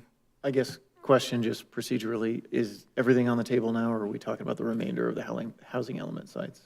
Everything else is on the table except 4 and Everything 5. else, not 4 and 5. And is Councilmember Vienna able to learn the result of our vote? Yes. Councilmember Vienna, the council decided to approve the proposed changes to sites 4 and 5 for the redistribution of low-income units. So if you looked at page 202, you'd be able to figure that out. Thank you. All right, Thank you. we get questions. Anybody who want to ask somebody some question? I actually do have a question for Mr. Waken or staff. Trash, where are the trash enclosures related to this? And well, I'm assuming this is just from my own personal headache that I still deal with at my development. If SB 1383 and all of the various bins have been here, I was hoping Lauren Marshall would be here because I love talking to her about this. But We did have a review of the project also. Thank God. And we talked extensively about this. So we do have it. So all the trash, community trash enclosures, there's going to be a total of 5, and they're highlighted in this yellow. So there's going to be one here, one here, one here, number 4, and number 5. They each will consist of 2 4 cubic yard bins, 1 trash, 1 recycling, and then 2 smaller bins for green waste. And that's, is there room, and I saw some very provocative, sexy designs of these enclosures, but is there room within the enclosures to accommodate if there is more waste, whether it's organic or otherwise, if they have to grow based off of the community's output? Typically, what they would do is increase the amount of trash pickups. We did discuss potentially trying to see if we can add additional units, but the site itself is pretty tight in the way it was developed. So we did look at maybe removing one of the parking spaces, but then they're meeting the minimum requirement for the parking, for visitor parking. So then they'd be out of compliance with the visitor parking. It's a difficult site to add, but I'll leave that up to the applicant to answer further on that question. But as we went to go look at one of the other developments, and they pick up twice a week. So we'd have to see what they start off with here. Is it twice a week or maybe 3 times a week? Okay. pickup. And then the way these enclosures look, I guess it's safe to assume the waste management's basically going to have to go in, they're going to roll them out of the enclosures, do the pickups, and traverse that. And there is one singular entry and exit point, right? So the fire access on the southern portion of the property is not an available exit for them. That is correct. Right? Okay. So the reason I asked that, and it kind of twofold segues into this issue about the gate. Number one is I just wanted to point out the lights out on that pillar for the gate. I just wanted to make sure we get that light fixed in the next sketch. It's just going to drive me nuts. But the thing is that as it was already stated tonight, is I have property at 117 East Commercial Street, and that is a multi-family development. And one of the things about trash that is relevant to a gate, I'm for a gate for this development. And the reason is this, is that number one is we've had our fair share of illegal dumping into those trash enclosures. And when you see a community like this and it's open and there's multiple gates that are accessible without them having to, through their HOA or through the developer, creating access control to those enclosures, it creates an opportunity for them to encounter illegal dumping. And that can be anything from, commercial waste to issues with organics. There's the other portion of this too, is that I do believe the city this year is moving in a direction to fine entities, right? If they're not complying with the separation of organics and so forth, right? That's my understanding. Right, so there would be no way in terms of accountability for the community to ensure that the waste that's actually in there is through, and I'm just saying the public having access that property. The second thing is about the gate is that I appreciate the fact that it's recessed and looking at the scope of that and really kind of understanding what's going on there. I think and I applaud the developer and your team, the Formica building, looking at that, converting that into an open space opportunity, I think is fantastic. And I think that'll serve the community well. I just want to make sure I understand though that in the presentation, the gate itself, you said pedestrian and vehicular access. So while I don't think the imagery explains that, there is a pedestrian access gate somewhere anticipated? That is correct, right?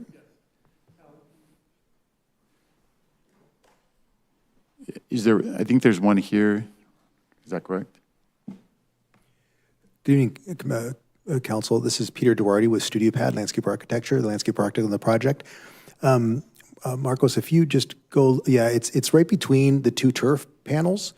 So we have the pedestrian gate just a little bit closer. So people coming in from the street, the visitors, they can go through the pedestrian gate that way right there.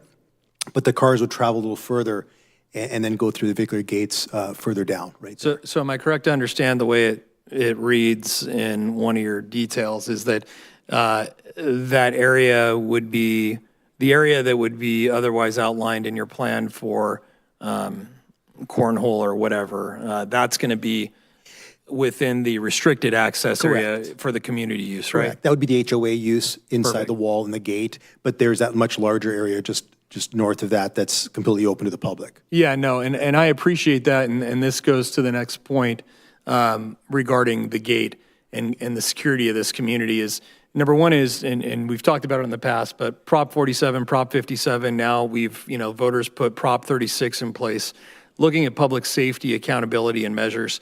Property crime is a serious thing, the theft of catalytic converters, the theft of mail. Also, in my experience at the Grove Station Village Walk development, is that while I understand the walkability argument to a project, there's also walkability problems, specifically related to homelessness. And is there in the project a shared barbecue area or anything like that at this point proposed? Yeah, they have it here. Right. So my other concern about this is that in the development as it's currently proposed, is there security measures that are going to be in place for any of the shared amenities like the barbecue, the power outlets, and things like this? I'd leave that to the applicant to respond to. Applicant? Is there any security for the barbecue and the electricals outlets? So we leave that to in the future phases. A lot of the developers may choose to do key fobs. The way we have it right now, there's timers on the barbecues, so that's controlled. But there is mechanisms in place that you can put in place which control access by having key fobs, so that those that pay HOA fees would have access to turn these elements on. Would there be anybody in this development that doesn't pay an HOA fee at this point? Our understanding is that everyone that would be part of the HOA would pay the fees to have access to the key fobs. Right. So again, and back to my experience related to the prior development where my property is currently, is that those shared amenities are easily walkable to the homeless population who, in fact, the sheriff's department has had to go and deal with because of utility theft from the utilities, the power outlets that they can access, because anyone that's living in this community, if it was gated, would assume those are community shared amenities. But conversely, I think the other problem is that if you did keep the gate out, and you made this community walkable or publicly accessible, is the other concern that you have to actually then pursue proper postage and signage for a letter of agency. And so, I mean, is that correct? If they wanted to prohibit people from accessing that property to be removed warrantless by law enforcement, they would have to have a letter of agency on file and then proper posting throughout that property? That is correct. And then is it correct also that they would then have to also post private property, no trespassing, and all of the signage to be able to tow vehicles that would probably be at the expense of the HOA or the agent as the management company to remove vehicles from said property that may not be authorized to be there? That's also correct. Yeah, okay. So for all those reasons, I am very supportive of a gate for this community. I think it's very important as we are looking at ways to support public safety and ensure these communities are developed smart, that we keep those infrastructure aspects and design elements in place in the forefront. As far as it relates to the project itself, and then I'll make some comments just about the density really fast, is that one is I want to commend Mr. Waken and your team.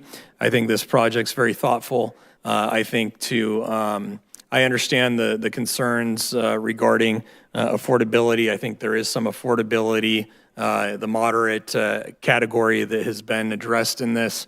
I also understand that you have worked for quite some time with staff, and I also appreciate your patience in working with staff as it relates to us working through our housing element, as well as heeding the feedback of our planning commission and commissioners.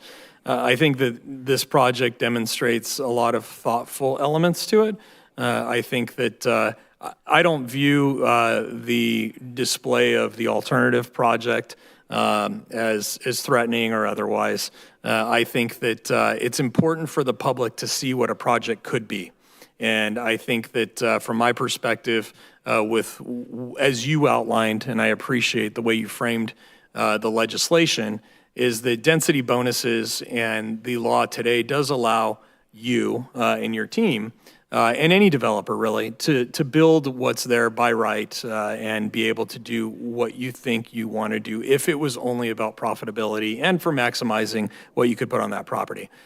Instead, you chose to put a project before us for consideration and make it clear what your preference is, and that is, at least from what I've heard tonight, is to work with the city, be mindful of our housing element, be mindful of the character and quaintness of this community, and really be thoughtful to the council and the community. So thank you for that. I am very supportive of the project as it's currently proposed. I have no significant concerns regarding the alternative properties related to the housing element sites. I think that the other housing element sites, and we talked about this, I think, pretty substantively when we identified these sites, and there was some pretty long meetings we had about these sites, 3, 6, 2, 9, 1, even 10, A, B, and 11 and 12. I think all of those, and 8 perhaps, all of those provide some great opportunity, I think, for some really exciting projects. I hope, Mr. Waken and your team, you'll consider site number 6 specifically.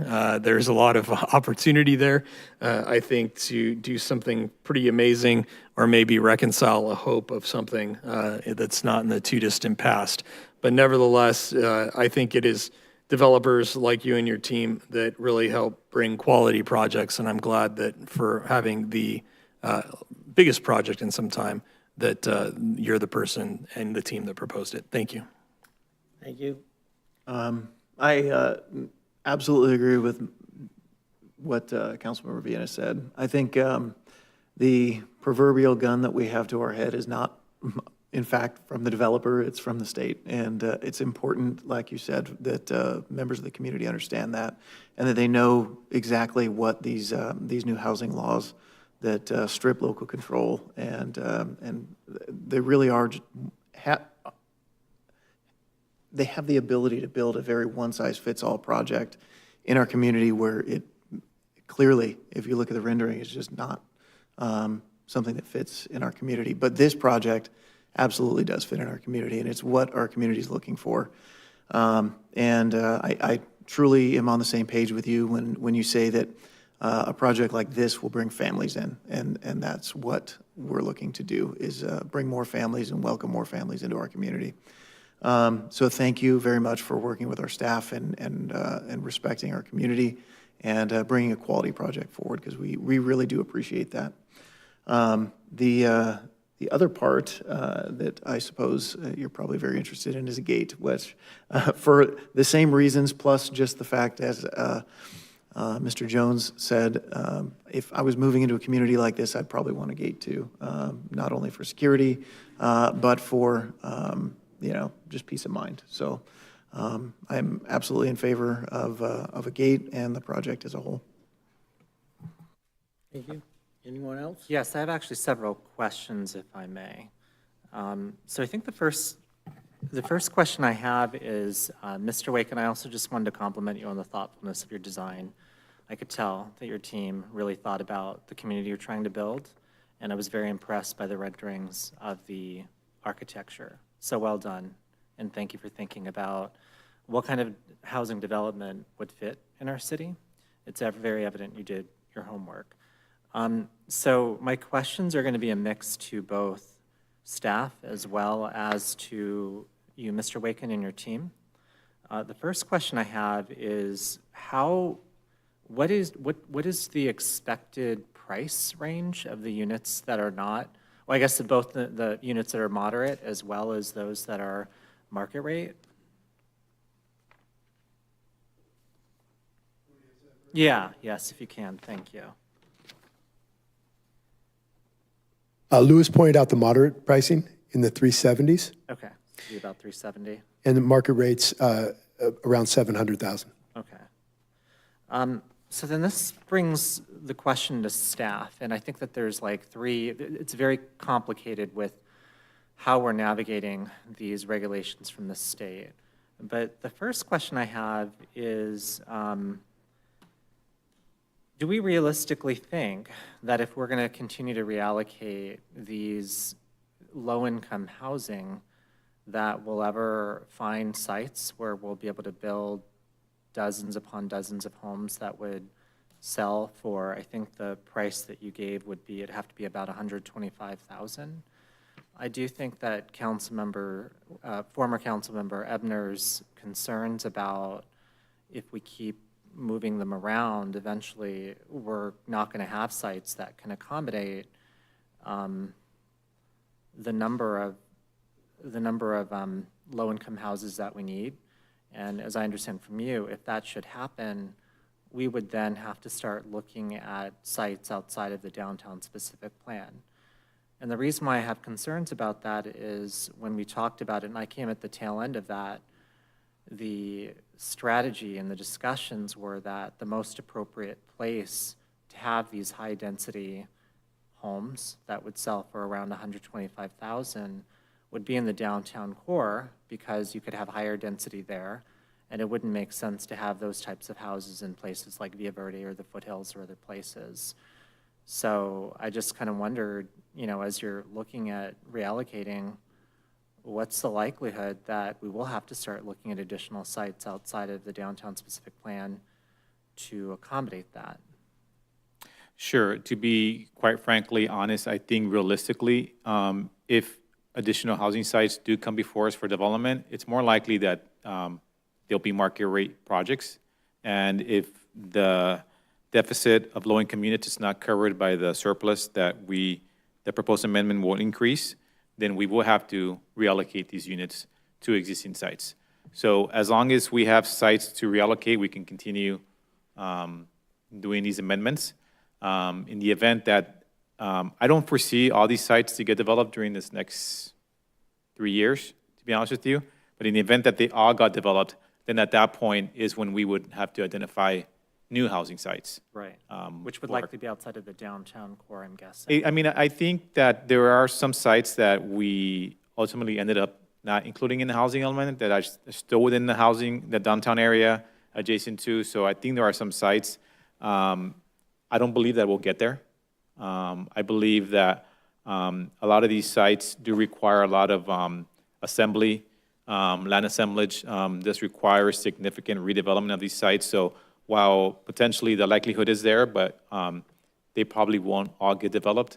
So we might go through maybe a couple more amendments, but I would think that would be okay through the end of this current cycle, which is 2029.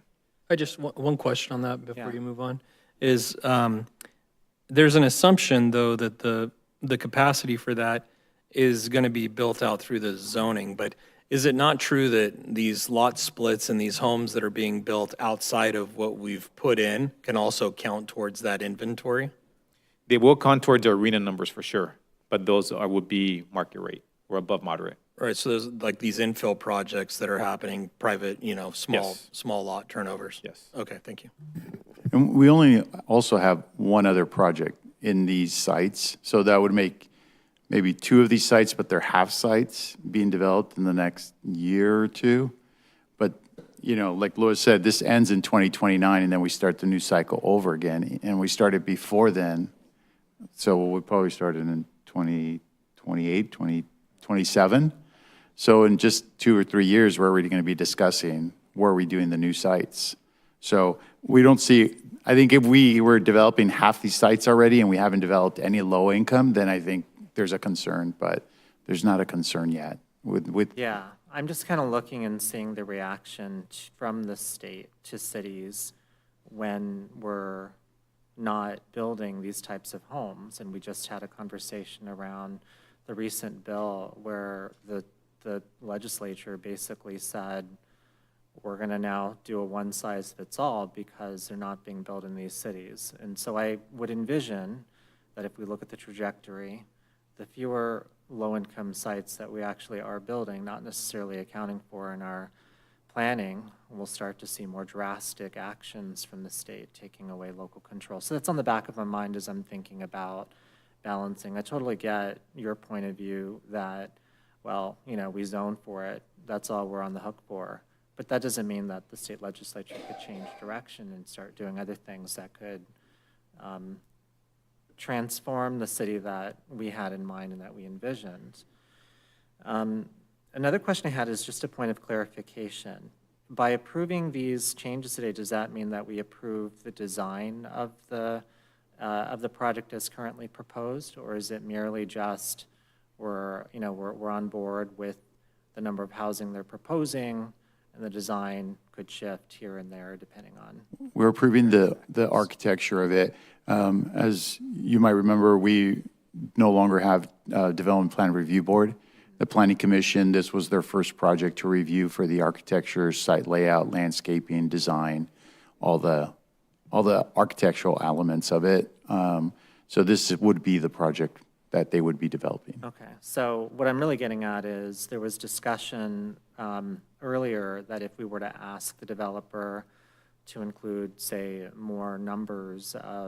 higher number of moderate or low-income housing, I get that we can't regulate, but it would be an ask.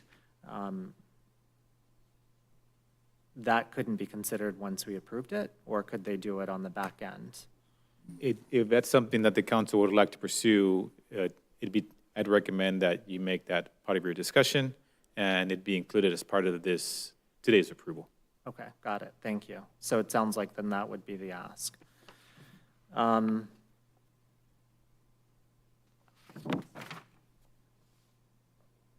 So another question I had is, with respect to the trees that are being taken out, I missed the number. Is it an equal number of trees being planted, more or less, than the ones being taken out? It's actually going to be more.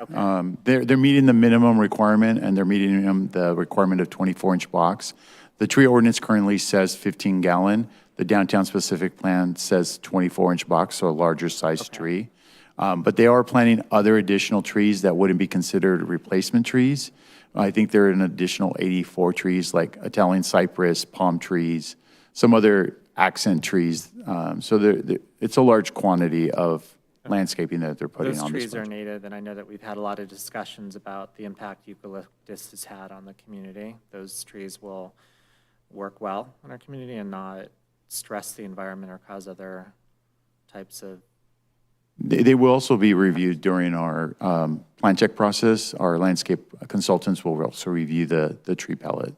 Okay. If there's a concern with that, we can address it at that time. That is open. Okay. Then the last point I wanted to make, I agree with everything that Councilmember Viana said with respect to gated communities. One of the interesting things about gated communities is that there have been several studies done about what the impact gated communities have on just different social environment and all of that. And what he said is true. You do see lower incidence of crime within a gated community. You do see more cohesion within that community because people feel more open to meeting their neighbors and they feel like they're kind of a subset. The flip side to that, though, is that those studies have also confirmed that typically what you see as a result of that is that they do cut themselves off from the rest of the community in somewhat significant ways. You see lower rates of participation in city activities and other things. So really what this comes down to is a question of which do you prefer? Do you prefer building a community that will likely be a little bit more integrated into the broader city and the civic life that we have? Or do we want to give preference to the gated community and them having more control over their neighborhood and perhaps, lower incidence of abuse with trash and crime and the rest? One of the things that I really value about the city is that there are very, very few gated communities. Some of the wealthiest and biggest homes in the city do not reside behind a gated community. Some of the most active people in the city come from places that could certainly live in a gated community. However, they don't. And I do believe that a small part of that, not the only part of it, is because they see themselves as part of the city of San Dimas, not necessarily part of their smaller community that's gated. So for that reason, while I greatly respect your point of view, and I think that you've laid out your reasons well, I've always found that the city of San Dimas really benefits from thinking of ourselves as an entire city, one in which we think of ourselves bound by the boundaries of the city, not necessarily by the gates that surround our neighborhood or community. And so for that reason, that's why I feel so strongly passionate about ensuring that our city doesn't become neighborhoods of multitudes of gated communities, because I think then people would care more about their neighborhood rather than the city as a whole. It's an assumption, and it's one where we can't really test out fully because we'd have to have two cities of San Dimas and have one that's gated and one that's not. But I'm going to fall on that line, and that's why my preference is stated the way it is. The other thing I would ask of my colleagues, though, I don't think it hurts to ask if the developer would consider a larger number of moderate to lower units for all the reasons that I had outlined. I am still inclined to support the project as is without, but I do think it would help given the fact that, let me just ask one other clarifying question of staff. Of the projects that we've seen over the past years and the ones in the pipeline, are there any that have proposed numbers of low-income housing? And if so, what are those numbers? We actually have two current applications. One is actually being brought before the council at the next council meeting. That one consists of 37 single-family homes, and it's a density bonus project, so they are providing affordable units in exchange for additional density. And that one, I want to say they includes seven Seven affordable low units. income or I seven believe it's moderate? 5 low, 2 moderate. Okay, 5 low.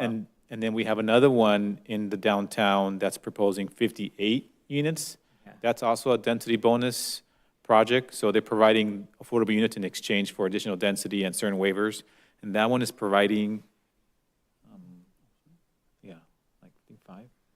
I think 5 or 6 affordable units as well. Okay, so, when you say affordable, you're talking about low income? Low, it's either low or moderate.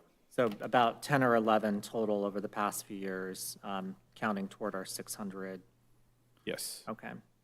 So, that would be the ask I would ask of my colleagues is you would all entertain, maybe including 1 or 2, a small number of lower units or a larger number of moderate units, given the types of pressures we're seeing and the fact that we have so few low-income and moderate units currently being planned for the developments in place. I do have a question related to that for staff. As we look at the housing element sites, areas like 12 and 11 jump out because those are containing a significant portion of our extremely low income residents that are residing in the Red Roof Inn and Motel 6 and the like. When it comes to no net loss, would the numbers of rooms or current low or extremely low income people that reside in those motel rooms be counted when we look at a project? And would we expect to replace those essential units with low-income units of the same number?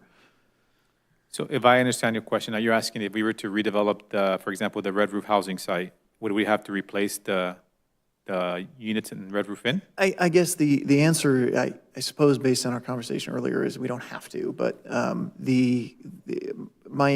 I guess my curiosity is that we would essentially be losing extremely low-income housing because the people that are housed there are of the lowest income subset, I think, in the city and are there for long periods of time.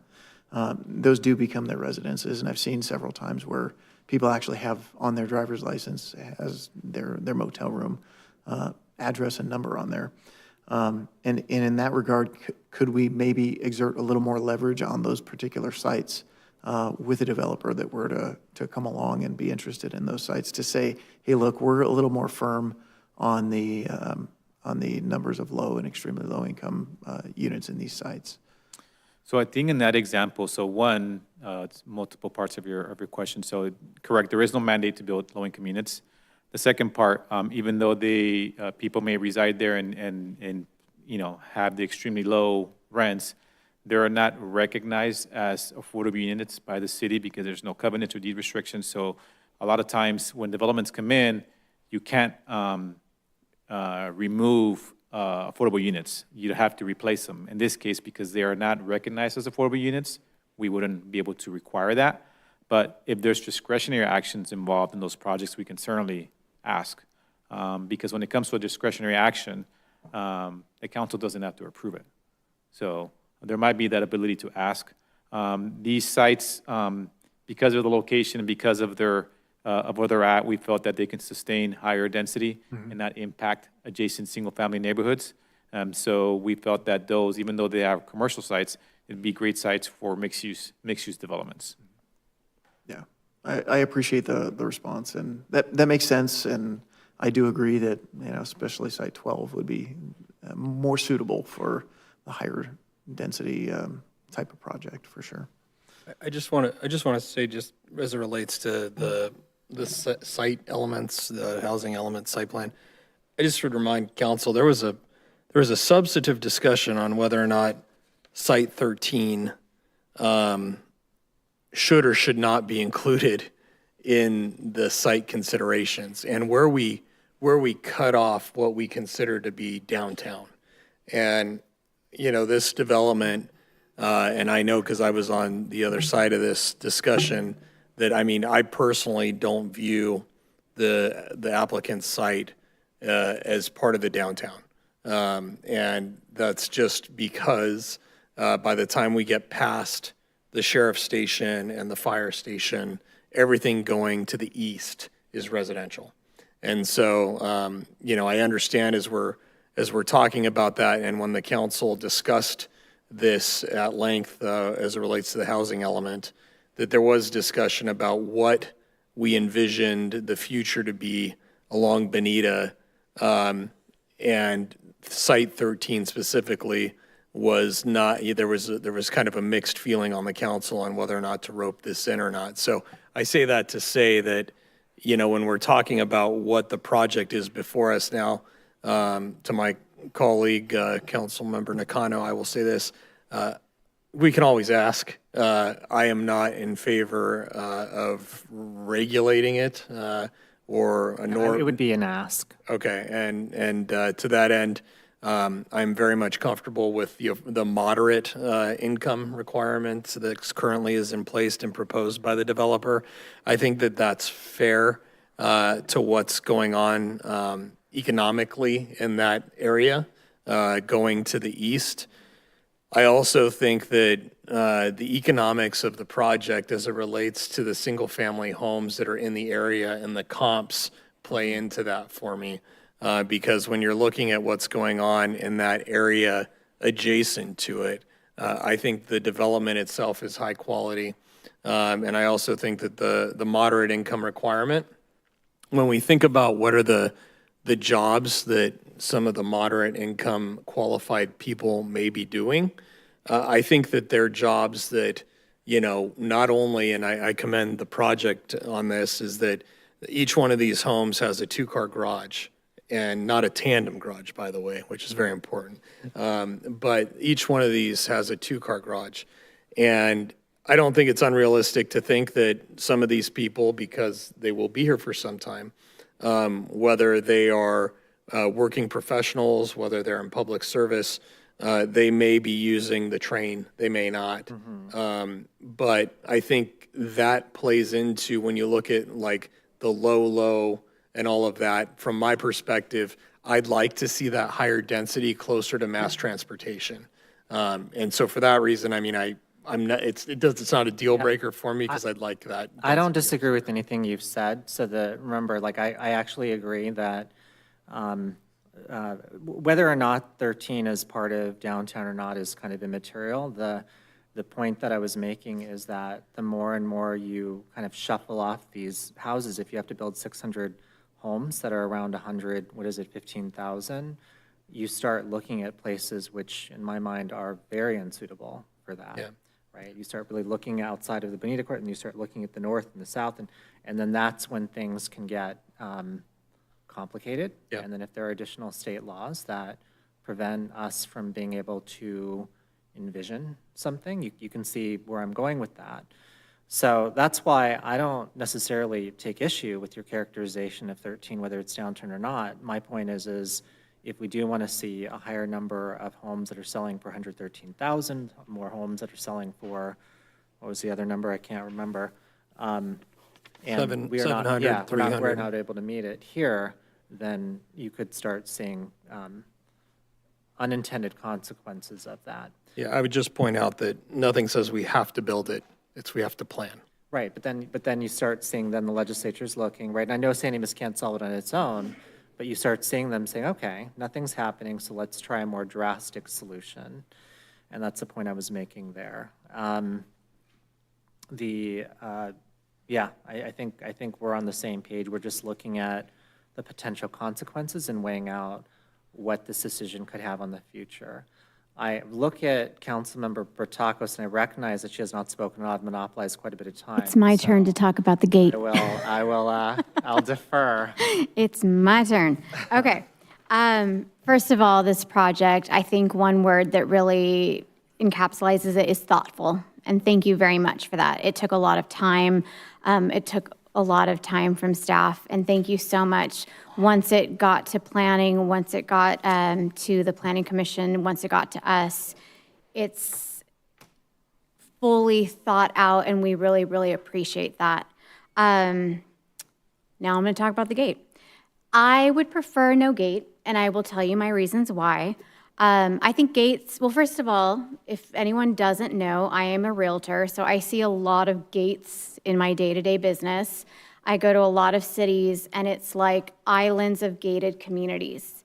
And gates, in my opinion, can give a false sense of security. I'm so proud of where we live. I think we have a very low crime rate, so I don't think that the gate is necessarily going to keep crime down. Bad people still live in gated communities. Crime still happens in gated communities. It does cut off the neighborhood from, civic activities and whatnot. Also, we're a delivery-based society.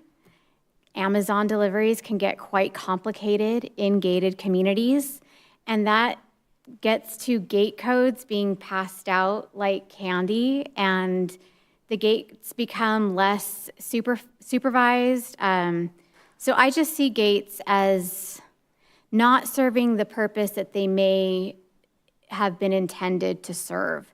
And I really just don't want to see San Dimas at some later date become an island of gated communities. Again, this is my preference. I do think this is a wonderful project. And in terms of, you brought up some really good points with the HOA having the letter of agency, the no trespassing.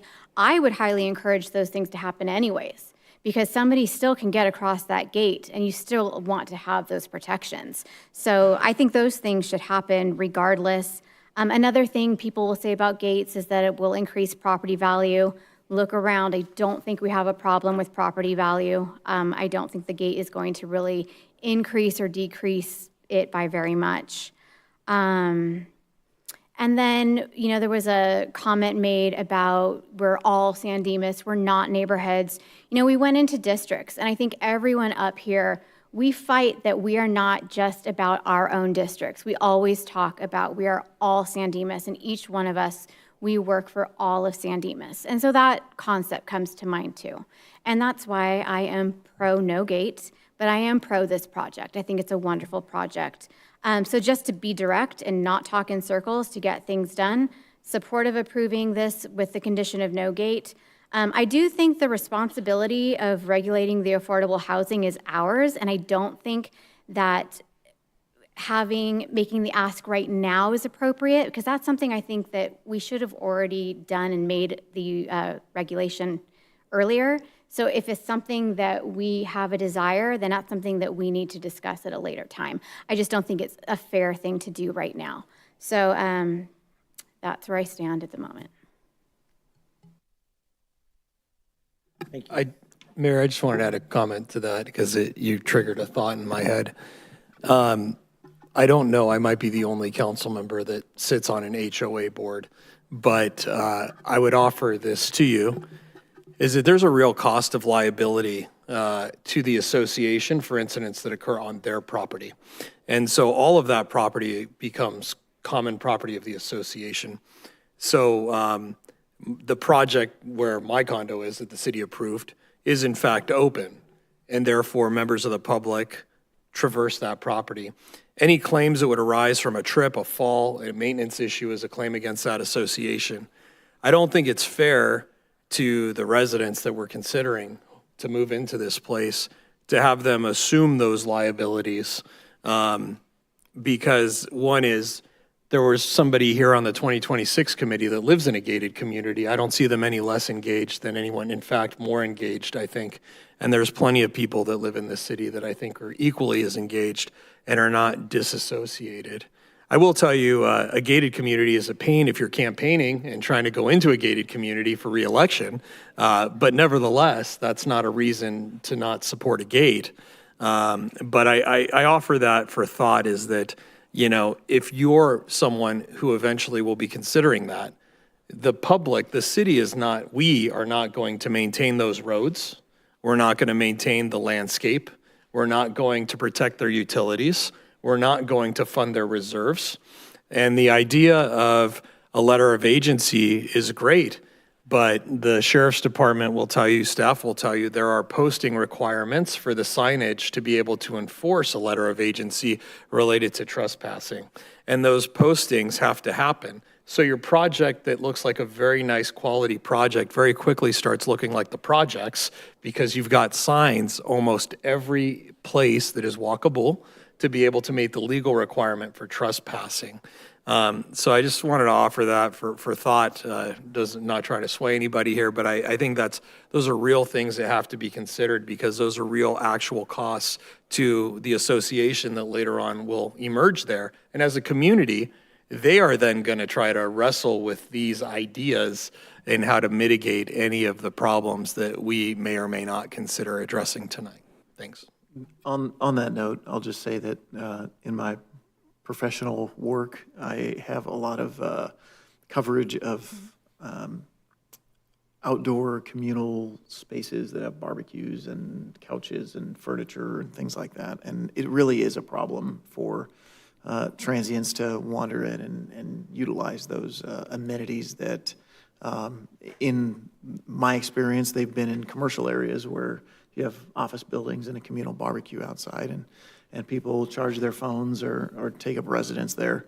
And I would never, ever want that to happen in San Dimas at all, but in a residential area specifically. Like, these are amenities that are meant for the residents there, and I don't think that it's too much of an ask to protect those amenities from passersby that may be seeking to take up residence or utilize their barbecues or whatever that may be. But that's just my 2 cents. I did want to just clarify one thing. So you, of course, it's not an absolute thing when you have people who live in gated communities. No one from those gated communities will participate in civic life. What studies have found is that the rate is significantly lower than those who don't. So that's the point of clarification.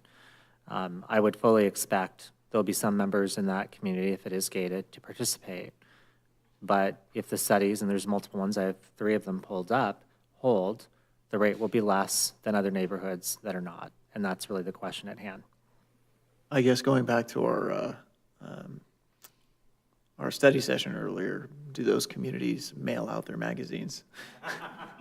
No, you bring up an interesting point. I know, Mary, you're going to jump in here. You bring up an interesting point, and I know we don't have these numbers right now, but I will tell you, in my experience, both in Brasada development, sales, and what I've seen in the Grove Station or Village Walk development, the cultures that are moving into those properties, predominantly Asian, are private. Like most of those people, and I'll speak specifically to San Dimas Village Walk, National Night Out, by way of example, do not want to host an event in the community. They'd rather go to a place. They'd rather go to a public park. They'd rather go there and not have outside elements brought in for whatever the reasons are. And from what I've heard in my experience is safety and privacy. And so I think that's like a real thing for us to consider is, who are going to be, like, we're spending a lot of time talking about financially who's going to be buying these properties. But I think also when you think about who may be buying these properties and who has capital to buy these properties in some instances, that it's not unlikely to think that there's going to be cash buyers and there are going to be people that may frankly wish to have a private space. And to be honest, I mean, this is a very attractive project. Yeah, I would agree with that. The images that we saw, though, and it's being marketed toward, the whole pitch, the value proposition of this is families, young families that are going to power the city, young families that are going to be the next generation of leaders, families that are going to have kids or they themselves may replace us on this dais. And the research has shown consistently. Now, of course, you always have exceptions. You may have some gated communities where people are over-participating than the general. Those, of course, always exist. The average, however, is lower, and that's what I'm looking at here. You guys done? As you say, Mayor, I think everything's already been said. Yeah, that's what I was about ready to say. Everything's already been said. But I do have a couple of just tidbits. Okay, back when we were talking about the downtown specific plan and all of these things, there was let me make sure I understand. We have 14 sites, okay? At any time, okay, as we progress through this, we can add an additional site and take a site off, right? We could do that. That would be Oh, considered. If we choose. Yes, yes. Okay, so there was a lot of discussion on south of Arrow Highway and west of Walnut, actually west of San Dimas Avenue. Okay, there's a lot of commercial properties there and stuff like that. So at any point, any of those commercial people can up and sell their property to a developer to create some type of, right? Is that right? Well, yes, they could do that. However, those properties aren't zoned for residential, so they'd have to go through an amendment. Right, so we've already talked about amendments a couple of times, that we may have to do them anyway, but somebody could.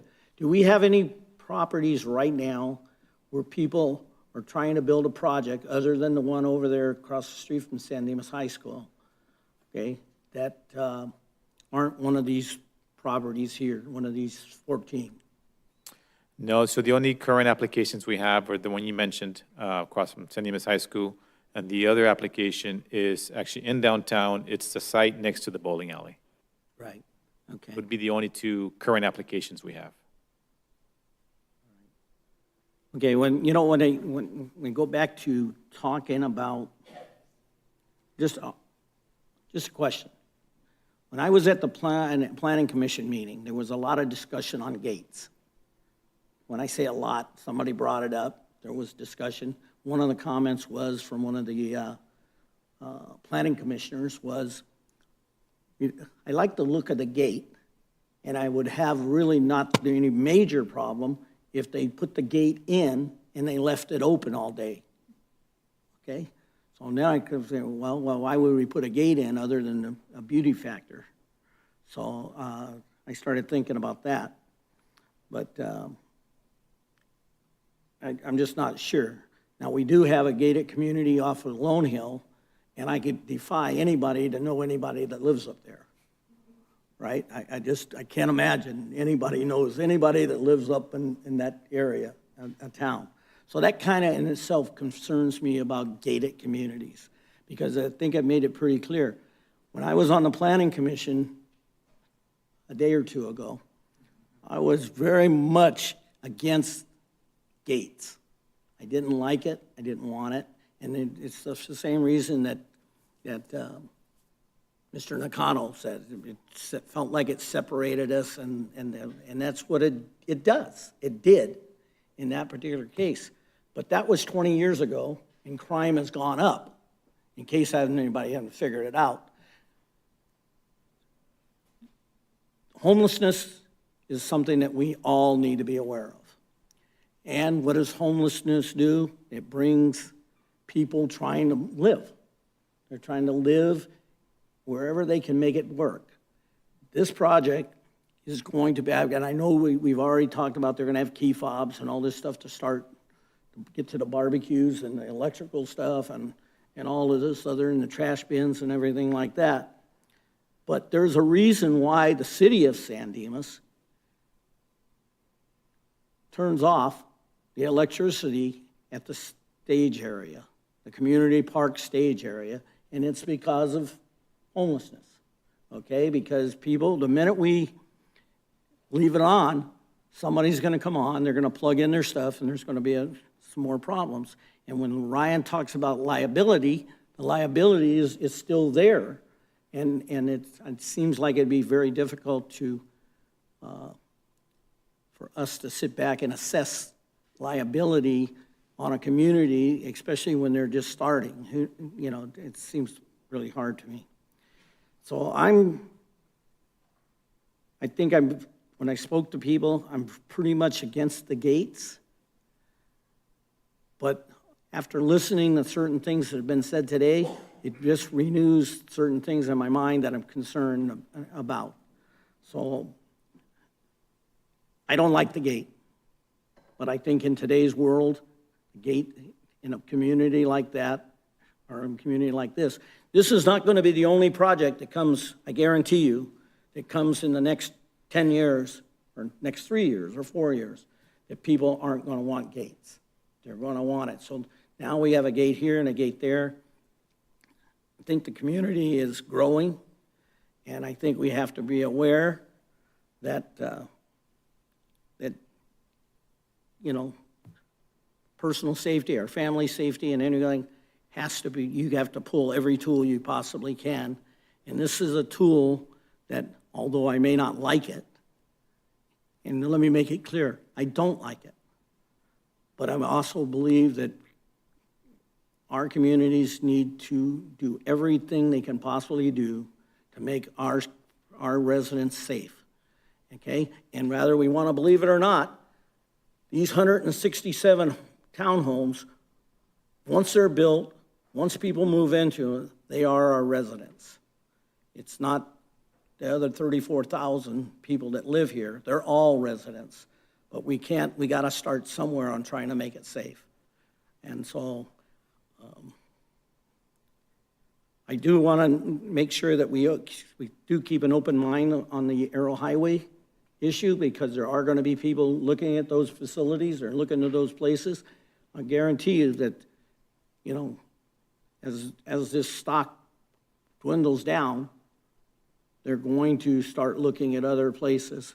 And as, there are big businesses there, and there's some little businesses that have properties that can all join together and make a sale.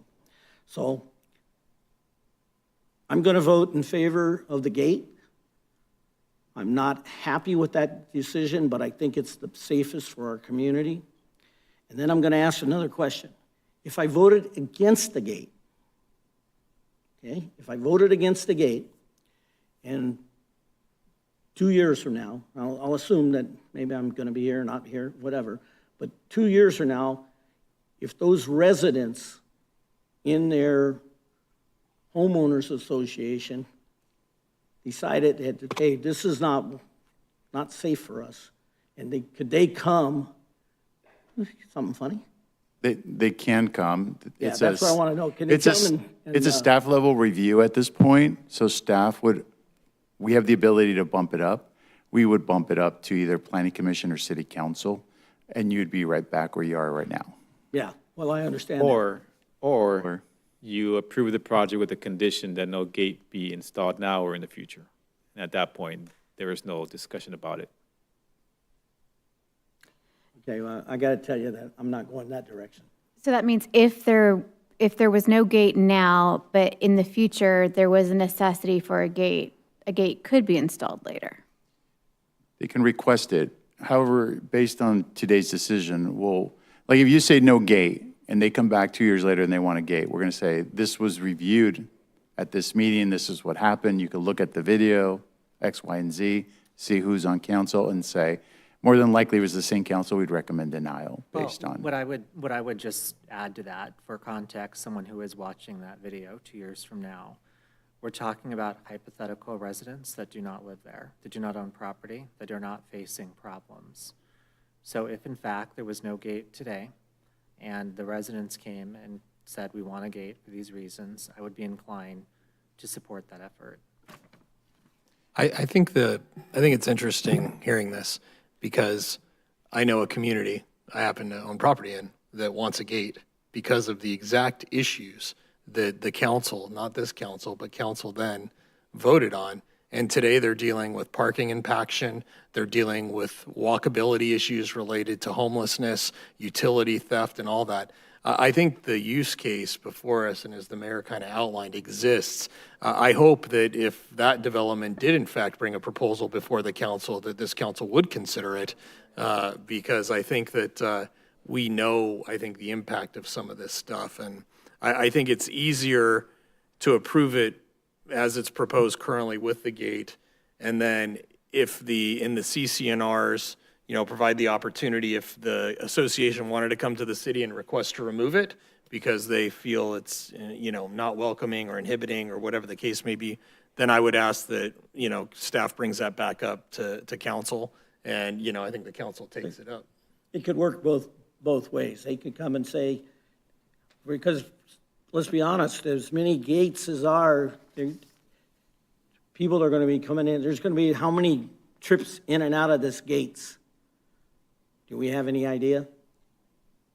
I'm sorry, one a more. traffic survey or anything on how many trips in and out of this? Over 200 a day, I'm sure.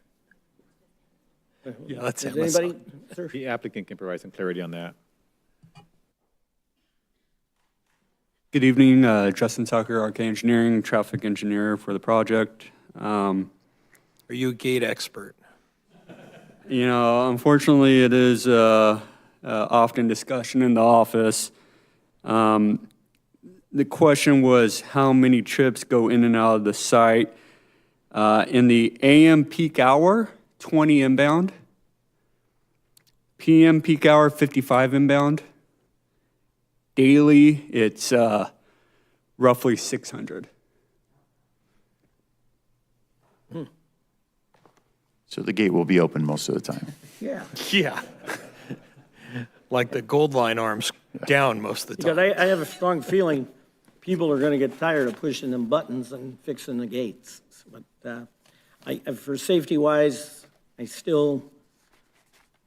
know that it's bothersome, but I just see what's going on, like just with our city stage. You know, we lock it up because of the homeless issue. And the homeless issue, if we're to believe what people want us to believe with the train and everything, we're just opening up another potential problem. And so I'm really ready to move forward with this.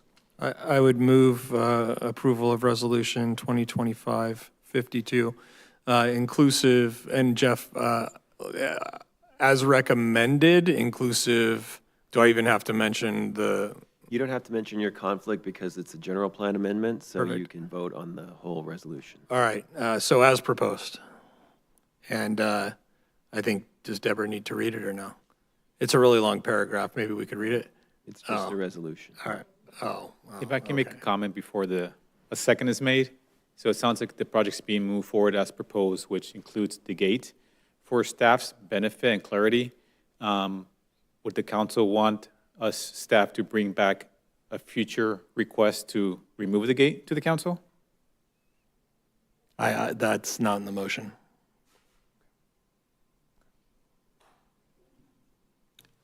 I'll second that motion.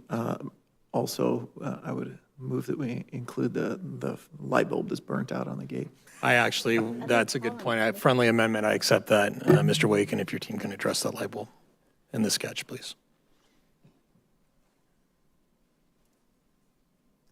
Yeah, now you just kind of you stymied me at this point.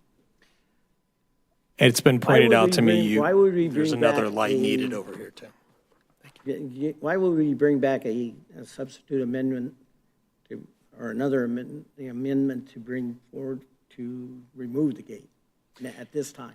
No, so it's being proposed, it's being recommended as proposed, which includes the gate. So we hear that loud and clear.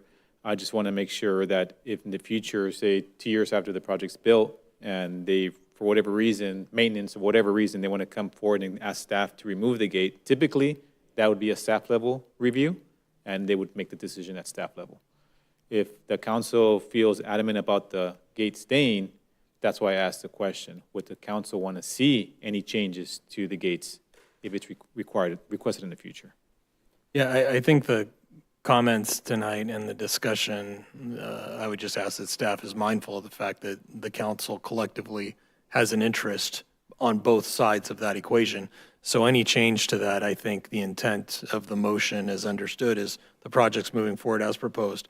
But I would ask that, staff brings back any changes to the gate to remove it or keep it to the council at any time in perpetuity. Okay, as long as Emmett's here. Motion? I don't believe that needs to be part of the motion at all. I think that's just consensus. I would say it should, because otherwise we're only going to have the minutes to document this, and 5-10 years later, nobody's going to know. So it probably should be a condition that we add. So that way we can. I don't know that condition, in my opinion, applies just to this particular project. I think that's just kind of maybe like council direction Yeah, that's how I view it. I mean, the motion itself to me is to approve the project as proposed. And I mean, the intent of the council, I understand what you're saying. I would put a sticky in the project file somewhere that says bring it back. I mean, you know. But Okay. I get what you're saying, and I think that the issue is bigger than just this project. And I think that Right. the issue of gates and potentially another growth station bringing a gate forward, we would want to see that too, even though it isn't necessarily something that we would normally see. Yeah, and you bring up an interesting point. Thank you, Louis, also for bringing up this point, is that maybe we should just have a substantive discussion on gates in the community and really tackle that animal, because I think you're right that how is it appropriate to this project? Because theoretically, there are existing projects with gates that may or may not want to remove their gates, and maybe we should create a mechanism for them to do that, and also a mechanism for people who have projects who want gates to be able to opt in. Is that I have never heard of a community that has had a gate and wanted it removed. Me either. Where I can see a difference, though, is if you had problems that arose in a community and it's easy to add a gate. I could see that scenario happening. So that's why I think having a proposal or talking about something that I have, I'm not really a betting man, but I would bet on this. There will not be a neighborhood that will request their gate taken down. However, if it was on the opposite side, I could see a scenario in which the opposite would happen. Yeah. Especially if crime, for example, increased dramatically, or people are abusing amenities or something like that, right? So that's why I think let's just keep it to this project only. A lot of the discussion, especially with respect to the commission member that talked about it, was more around the philosophy around downtown. He may have a different opinion on gates in other parts of the city. I think he indicated he did. So that's why I think let's just keep it clean and focus on this only. Okay. And the gate for this particular project really cannot be seen from Bonita. Is that true? It's over 300 feet from the street. It's at an angle, so it will be skewed slightly. The gate for the forestry site will have a direct view of it, so you'll see more of the gate to the forestry site. So, If you're traveling eastbound, you probably will see it versus if you're traveling westbound. yeah, but we're going to see, because the gate, they're going to ask for a gate on that other project, For the forestry site forestry. Or or is it just their regular gate there? RC, are you talking RC? I'm sorry, when you said other project, RC homes? Yeah, Forestry. RC home. Yeah, they already have a gate, so when this is done, it'll probably require some reconfiguration, but they will definitely require that It gate. needs to look like their gate. It's very nice. No, but I mean- With lights working in the sketch. Are they going to have to request a gate? Their government, Because they already have a gate? they already have, well, they're going to reconfigure their gate, but they're a U.S. government agency, so they don't have to come to us for it. They can just do it. Unfortunately. Can we mail them a copy of this gate? All right. We have a motion. Okay, do we have a second? Weber made the second. Weber's the second. Any further discussion over gates? Any other further discussions on homelessness? No, I actually just want to, before the vote, just say I really do appreciate the Planning Commission spending the time on this. There's a lot of time and energy spent on it. Doran, I hear you. Just agree to disagree on this particular gate. I was hinged on it for a while, but I'm unhinged now. But nevertheless, I do thank the staff too. I know it's been a long process, and you guys did a really good job, I think, in not just what's before us tonight, but I also think, from what we heard tonight from the developer and the applicant, that you guys really are changing the narrative. I think that when I came here in 2017, it's good to hear somebody stand up there, and they're not the first, actually. The last couple projects, there's been a lot of positive things said about what you guys are doing. So great work, Brad, great work. I would like to say that my vote represents the picture at large, and I think this is a great development I don't like the gate, but I'm not going to let a gate stop a great development. I'll just say thank you very much for trying to balance the strong opinions of council. I appreciate the design and what you did, and I like all elements of it. But the gate is a red line for me, and I hope you understand. I'll be voting no. Eric, you got anything to say? I just want to, before we vote, I just want to take the time or a moment to thank the Planning Commission they spent lots and lots of time. Staff, you did a heck of a job. Thank you very much. The developer for listening and working with the staff.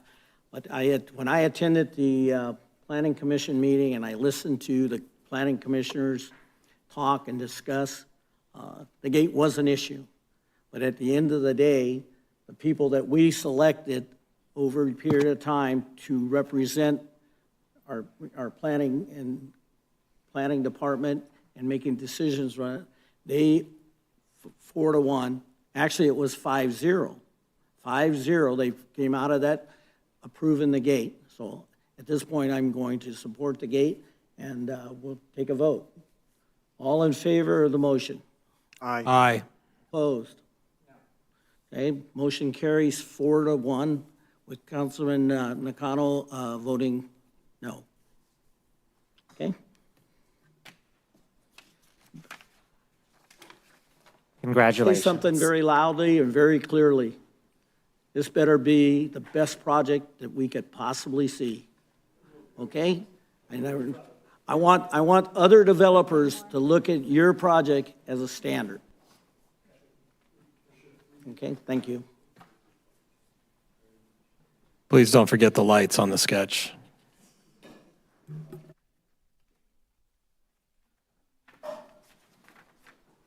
Okay. Jeff, anything else we should have said on this thing? Okay. All right, we're going to move on to oral communications. Members of the audience, speakers are limited to 3 minutes or may be determined by the chair. Anyone wishing to speak to the council at this time? Sir?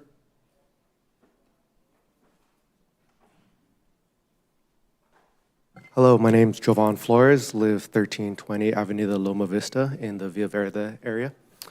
I recently was looking for a roof replacement and was speaking to the permitting office, or on my contractor was, and seeing is there any type of restriction on a standing seam metal roof? Told that the city as a whole aims to follow a Mediterranean style aesthetic, and looking to see if there is a hardline stance against a standing seam metal roof, on the account that I live on the second fairway.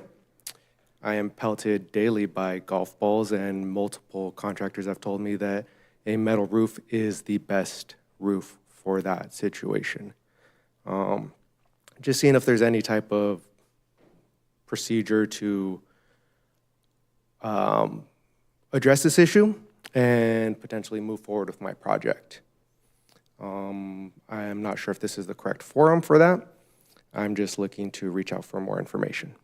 And I will be, like I said, I do wish to follow the aesthetic of the neighborhood. I am not trying to detract from the aesthetic of the neighborhood. I love the neighborhood ever since I was a child, and will be, like I said, trying my best to stick with the aesthetic of the neighborhood. And that's all my request is. You know, Louis, could you talk with, he's our planning director. I think he'd be the guy you should get some kind of guidance from. Got it. Thank you so much. Thank you. And thank you for your time. Also, some of those golf balls, maybe Councilmember Vinas, he apologized. If you would like them, I have a bucket full of them. If they're noodles, they belong to the captain back there, so. Yeah, they're his balls, I assure you. Well, you're more than welcome to have them back. Thank you. Thank you, sir.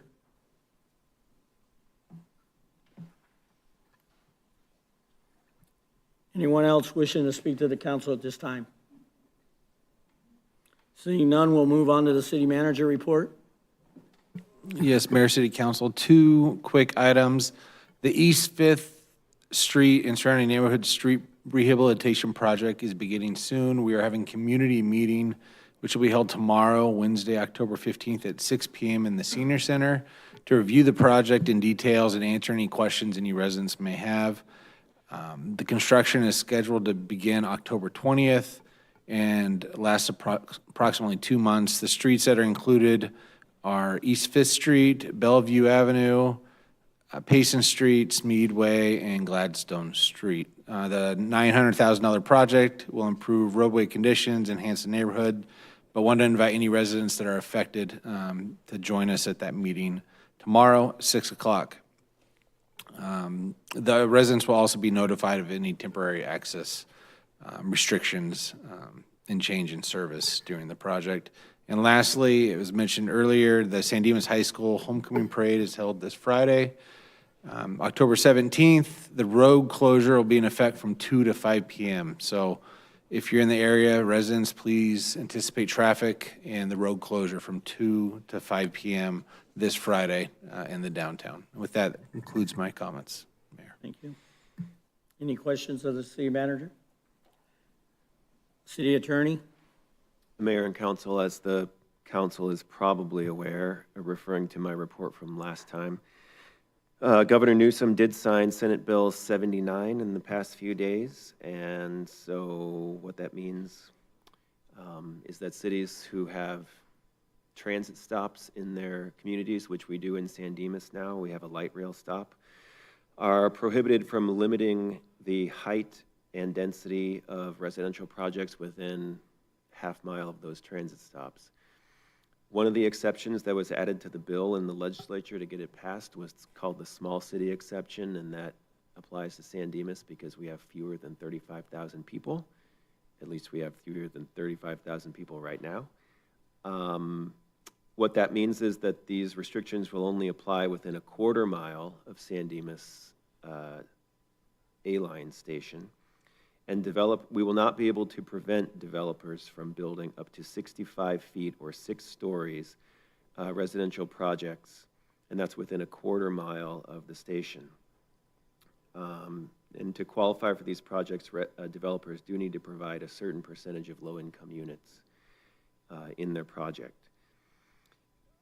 If the San Dimas population, we're very close to 35,000 people in San Dimas, and if the San Dimas population were to increase to over 35,000, then the additional allowances for developers between a quarter mile and a half mile from the station would start to apply to the city, and in that area, we could not prevent projects up to 55 feet in height, or that's 5 stories. So that is the law of the land. At least I believe that goes into effect sometime in 2026. So I just wanted to report on that. Despite San Dimas's and many other cities' efforts to persuade the governor not to sign it, he did sign the bill. May I ask a question? Does it only apply to rail stations or also bus stations and other mass transit? It applies to certain mass transit bus stations if they meet certain requirements about frequency of stops, and I believe the size of the arterial that they travel on, but I'm not sure what the frequency of stops is. I do not believe that the bus station, any bus station in San Dimas meets the frequency. Okay, can we confirm that? Dorn, do you have any insight on that bus station thing?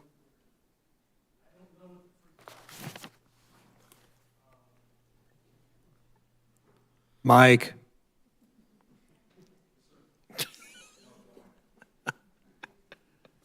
I don't know what the frequency is either. I know that the route that travels along Bonita runs at a 20-minute headway, which is probably less frequent than required to trigger the SB 79. The route along the foothills, sometimes it might be 15, but I think for the most part, we're below the threshold, but we should check that to be sure.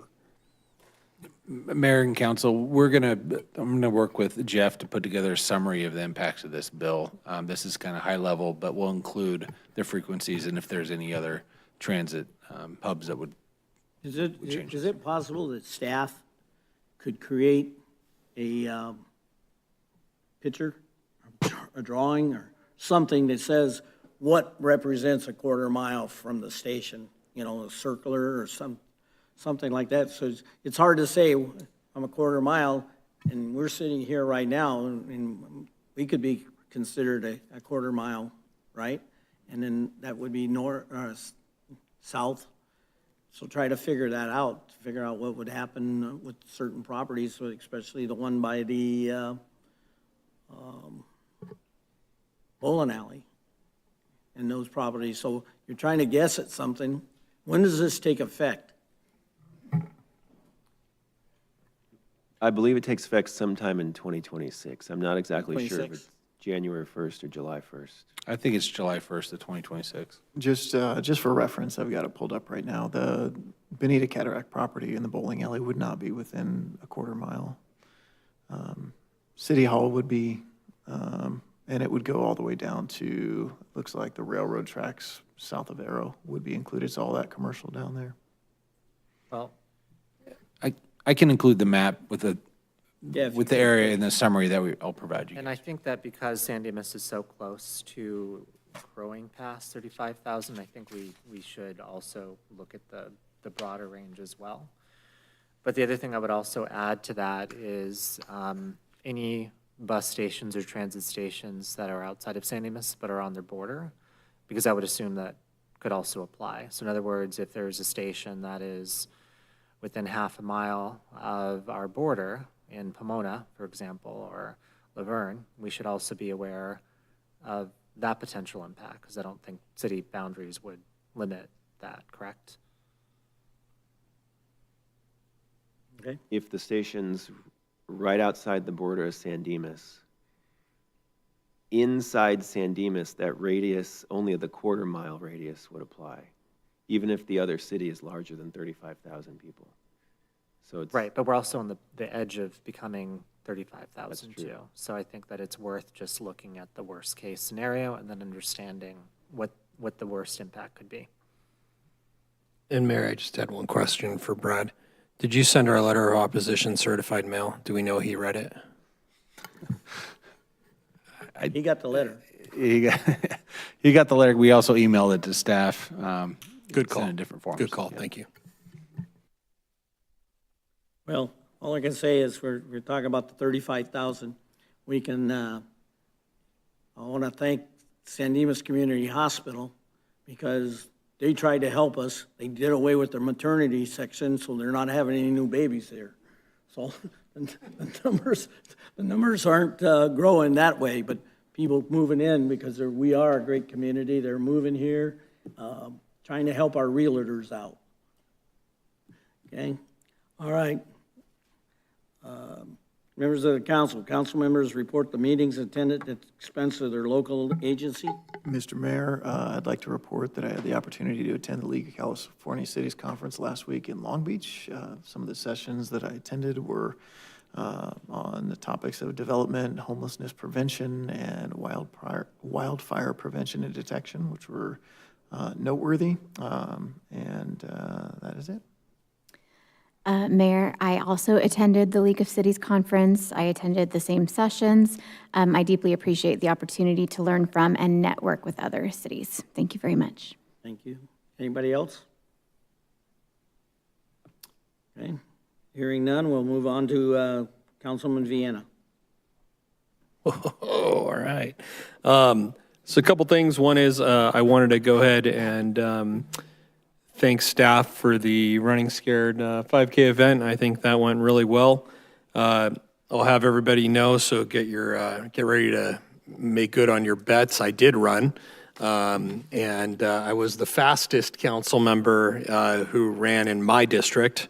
And I will also add that I was the second fastest council member that ran the race.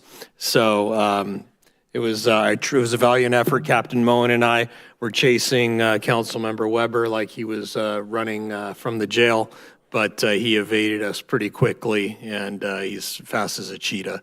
So we will continue to work on that.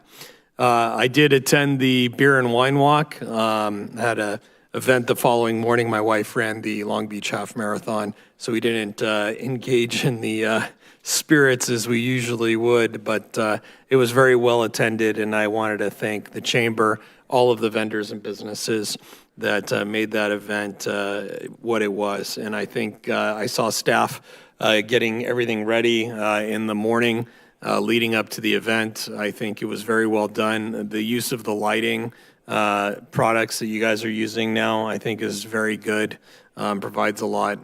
The glowing globe bulbs or the inflatable bulbs, whatever those are, but I think those were really good. It was also good to hear the music. And the next morning I drove down in downtown and you could hear the actual music in the speakers, so I know the holidays are coming because that's usually when I notice it. Anyways, great job. And then the last thing, well, two things. One is obviously the weather is moved in. There was a lot of information going out. I appreciate the efforts of the city public works staff, everybody getting out there, making sure we're storm ready as we entered this rain event. I would just remind everybody to please drive slow and safely as we go through these spells, and hopefully we have a good winter snowboarding season ahead, an early one at that. The last thing is, I just wanted to take a moment to commend the building maintenance staff here. I always kind of chuckle, but tonight when I got kicked out of the council meeting, while council did their housing element stuff, I was in the restroom, and I always kind of chuckle because you can really see how much attention goes into a place, as someone once told me, by how well their restrooms are maintained. And this building is just very well cared for. And whether we're here late or we're not, I do think the building maintenance staff and the crew does a really good job in maintaining this place. And sometimes, even when we're here late after the meetings, I know they wait on us and wait for members of the public to get out of here. So I just wanted to commend them. I think they do a great job. And sometimes maybe we don't acknowledge it, but I wanted to acknowledge it now. Thank you. Mr. McConnell? Thank you, Mr. Mayor. I have no comments tonight. Takos. You're bouncing back and forth. Okay. Let me see. So today I attended the San Gabriel Valley Council of Government Special Joint Meeting of the 2028 Olympic and Paralympic Games Ad Hoc Committee. That's a very long title. We focused on what we can do to activate our San Gabriel Valley cities, what does it look like, et cetera. With that being said, I would like to suggest that we do have a study session to discuss how San Dimas is going to prepare for the 2028 Olympics and the Paralympics, and if there is an appetite to capitalize on the historic event. They were talking about fan zones, they're talking about slow streets, a lot of things. I have literature on it to see how we can, bring in that population. People are probably going to be staying in our hotels. How can we help our small businesses with those people that are staying here? How can we, get the A-line going? So is there any of my colleagues interested? I'll support this. Yeah, I support that as well. Thank you. And because of the conversation tonight, this discussion may have happened prior to me getting here, but I do think it's worth discussing inclusionary zoning to see if that's something that we need to have on the table or not. Do I have anybody that would be willing to support having a study session about inclusionary zoning? I'll support that. Okay, thank you. That is it for me. Mr. Weber? I've got one thing, but I just added another thing to it. And that's that we haven't had like a real substantive discussion on the council in a while, and specifically a split vote. And I just want to say that I think split votes are absolutely healthy on a council, and that we should not always agree on everything, and that we just continue to keep moving the city forward. In fact, before I got elected, I even pointed out when I was attending another city's council meetings on a regular basis, why do these people agree on everything all the time? That doesn't make any sense. And then somebody would say something dissenting about a particular initiative, and then they would vote for it. And I said, what is going on? So I just want to say to Eric, I really appreciate all of your insight, and that I do not think that voting against the grain is anything unhealthy, and I think it's all good for the community. Thank you. Mr. Mayor, actually, could I then say something after all? Go ahead, I didn't mean to interrupt you. The only other thing that I wanted to say is thank you to staff for putting together the 5K. It was a fantastic event. I know that we ramped it up a little bit with some community partners in the wellness fair. It was raining, which made running a little bit more of a challenge, but I don't think it impacted attendance at all. It was very well attended for both the 5K and the wellness fair. And I did indeed beat Councilmember Vienna by quite some time. I was fully recovered from my run by the time he and Captain Moen finished the race themselves. So I was in good shape by then. But that is it. Thank you, Mr. Mayor. Eric? Thank you. I want to respond to my colleague's comment and say that I agree with him, and I appreciate his comments. The other thing that I would point out to the public is that we sometimes disagree, and oftentimes it's surprising sometimes where we agree or disagree. Some days we may disagree on one thing, and then the person who disagrees with us will agree on something else, and then those things change. One of the great things that I would point out about this council is that it's always done in a very respectful way. We spend a lot of time together behind closed doors, on the dais, at events, and I can honestly say that all of us greatly respect the opinions of one another. And whenever we do articulate a point of view, it's always done with reason. I don't think we've ever yelled at one another or said, you know, if you don't vote this way, you're stupid or something like that. We always present really valid reasons. And a lot of the issues we deal with are issues that if we had a crystal ball, we would probably all agree on. We have to take assumptions, we have to make guesses, and we have to do our best to navigate with the information we have, which is oftentimes incomplete. So I appreciate your comments and giving me the opportunity to compliment you back and others for always putting forward what they think is right and coming to a decision, regardless of however we may land on votes, in a respectful way, where at the very end, we all go out to Applebee's. We never talk about things there, by the way, so it's not a violation of the Brown Act. But that's something I do cherish about this council, and thank you.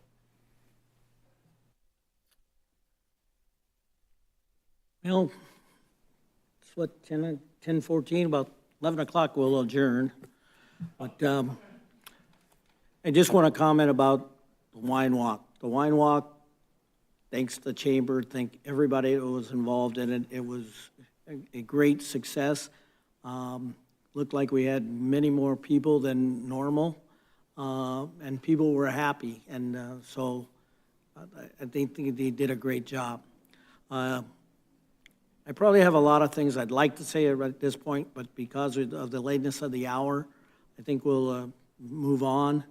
But I do want to say one thing that I want everybody here and people out there to realize or know that if we're doing our job properly, we cannot step into this arena and sit up at this dais and have our minds made up. You cannot make a decision until you have heard all the testimony. And so walking in here and saying, I've already decided this, no matter what anybody says, is totally wrong. And I think everybody here knows it, and they've done it. They realize it, and I respect that. And I thank you guys very much, because we have to respect, when we walk through them doors, that we represent the entire city of San Dimas and the people that are coming here. So thank you very much. You saw that today. You know, you could come in here and you say, I might lean somewhere, but I got to hear what's going on first. Okay, and just want to remind everybody that I appreciate that, and thank you.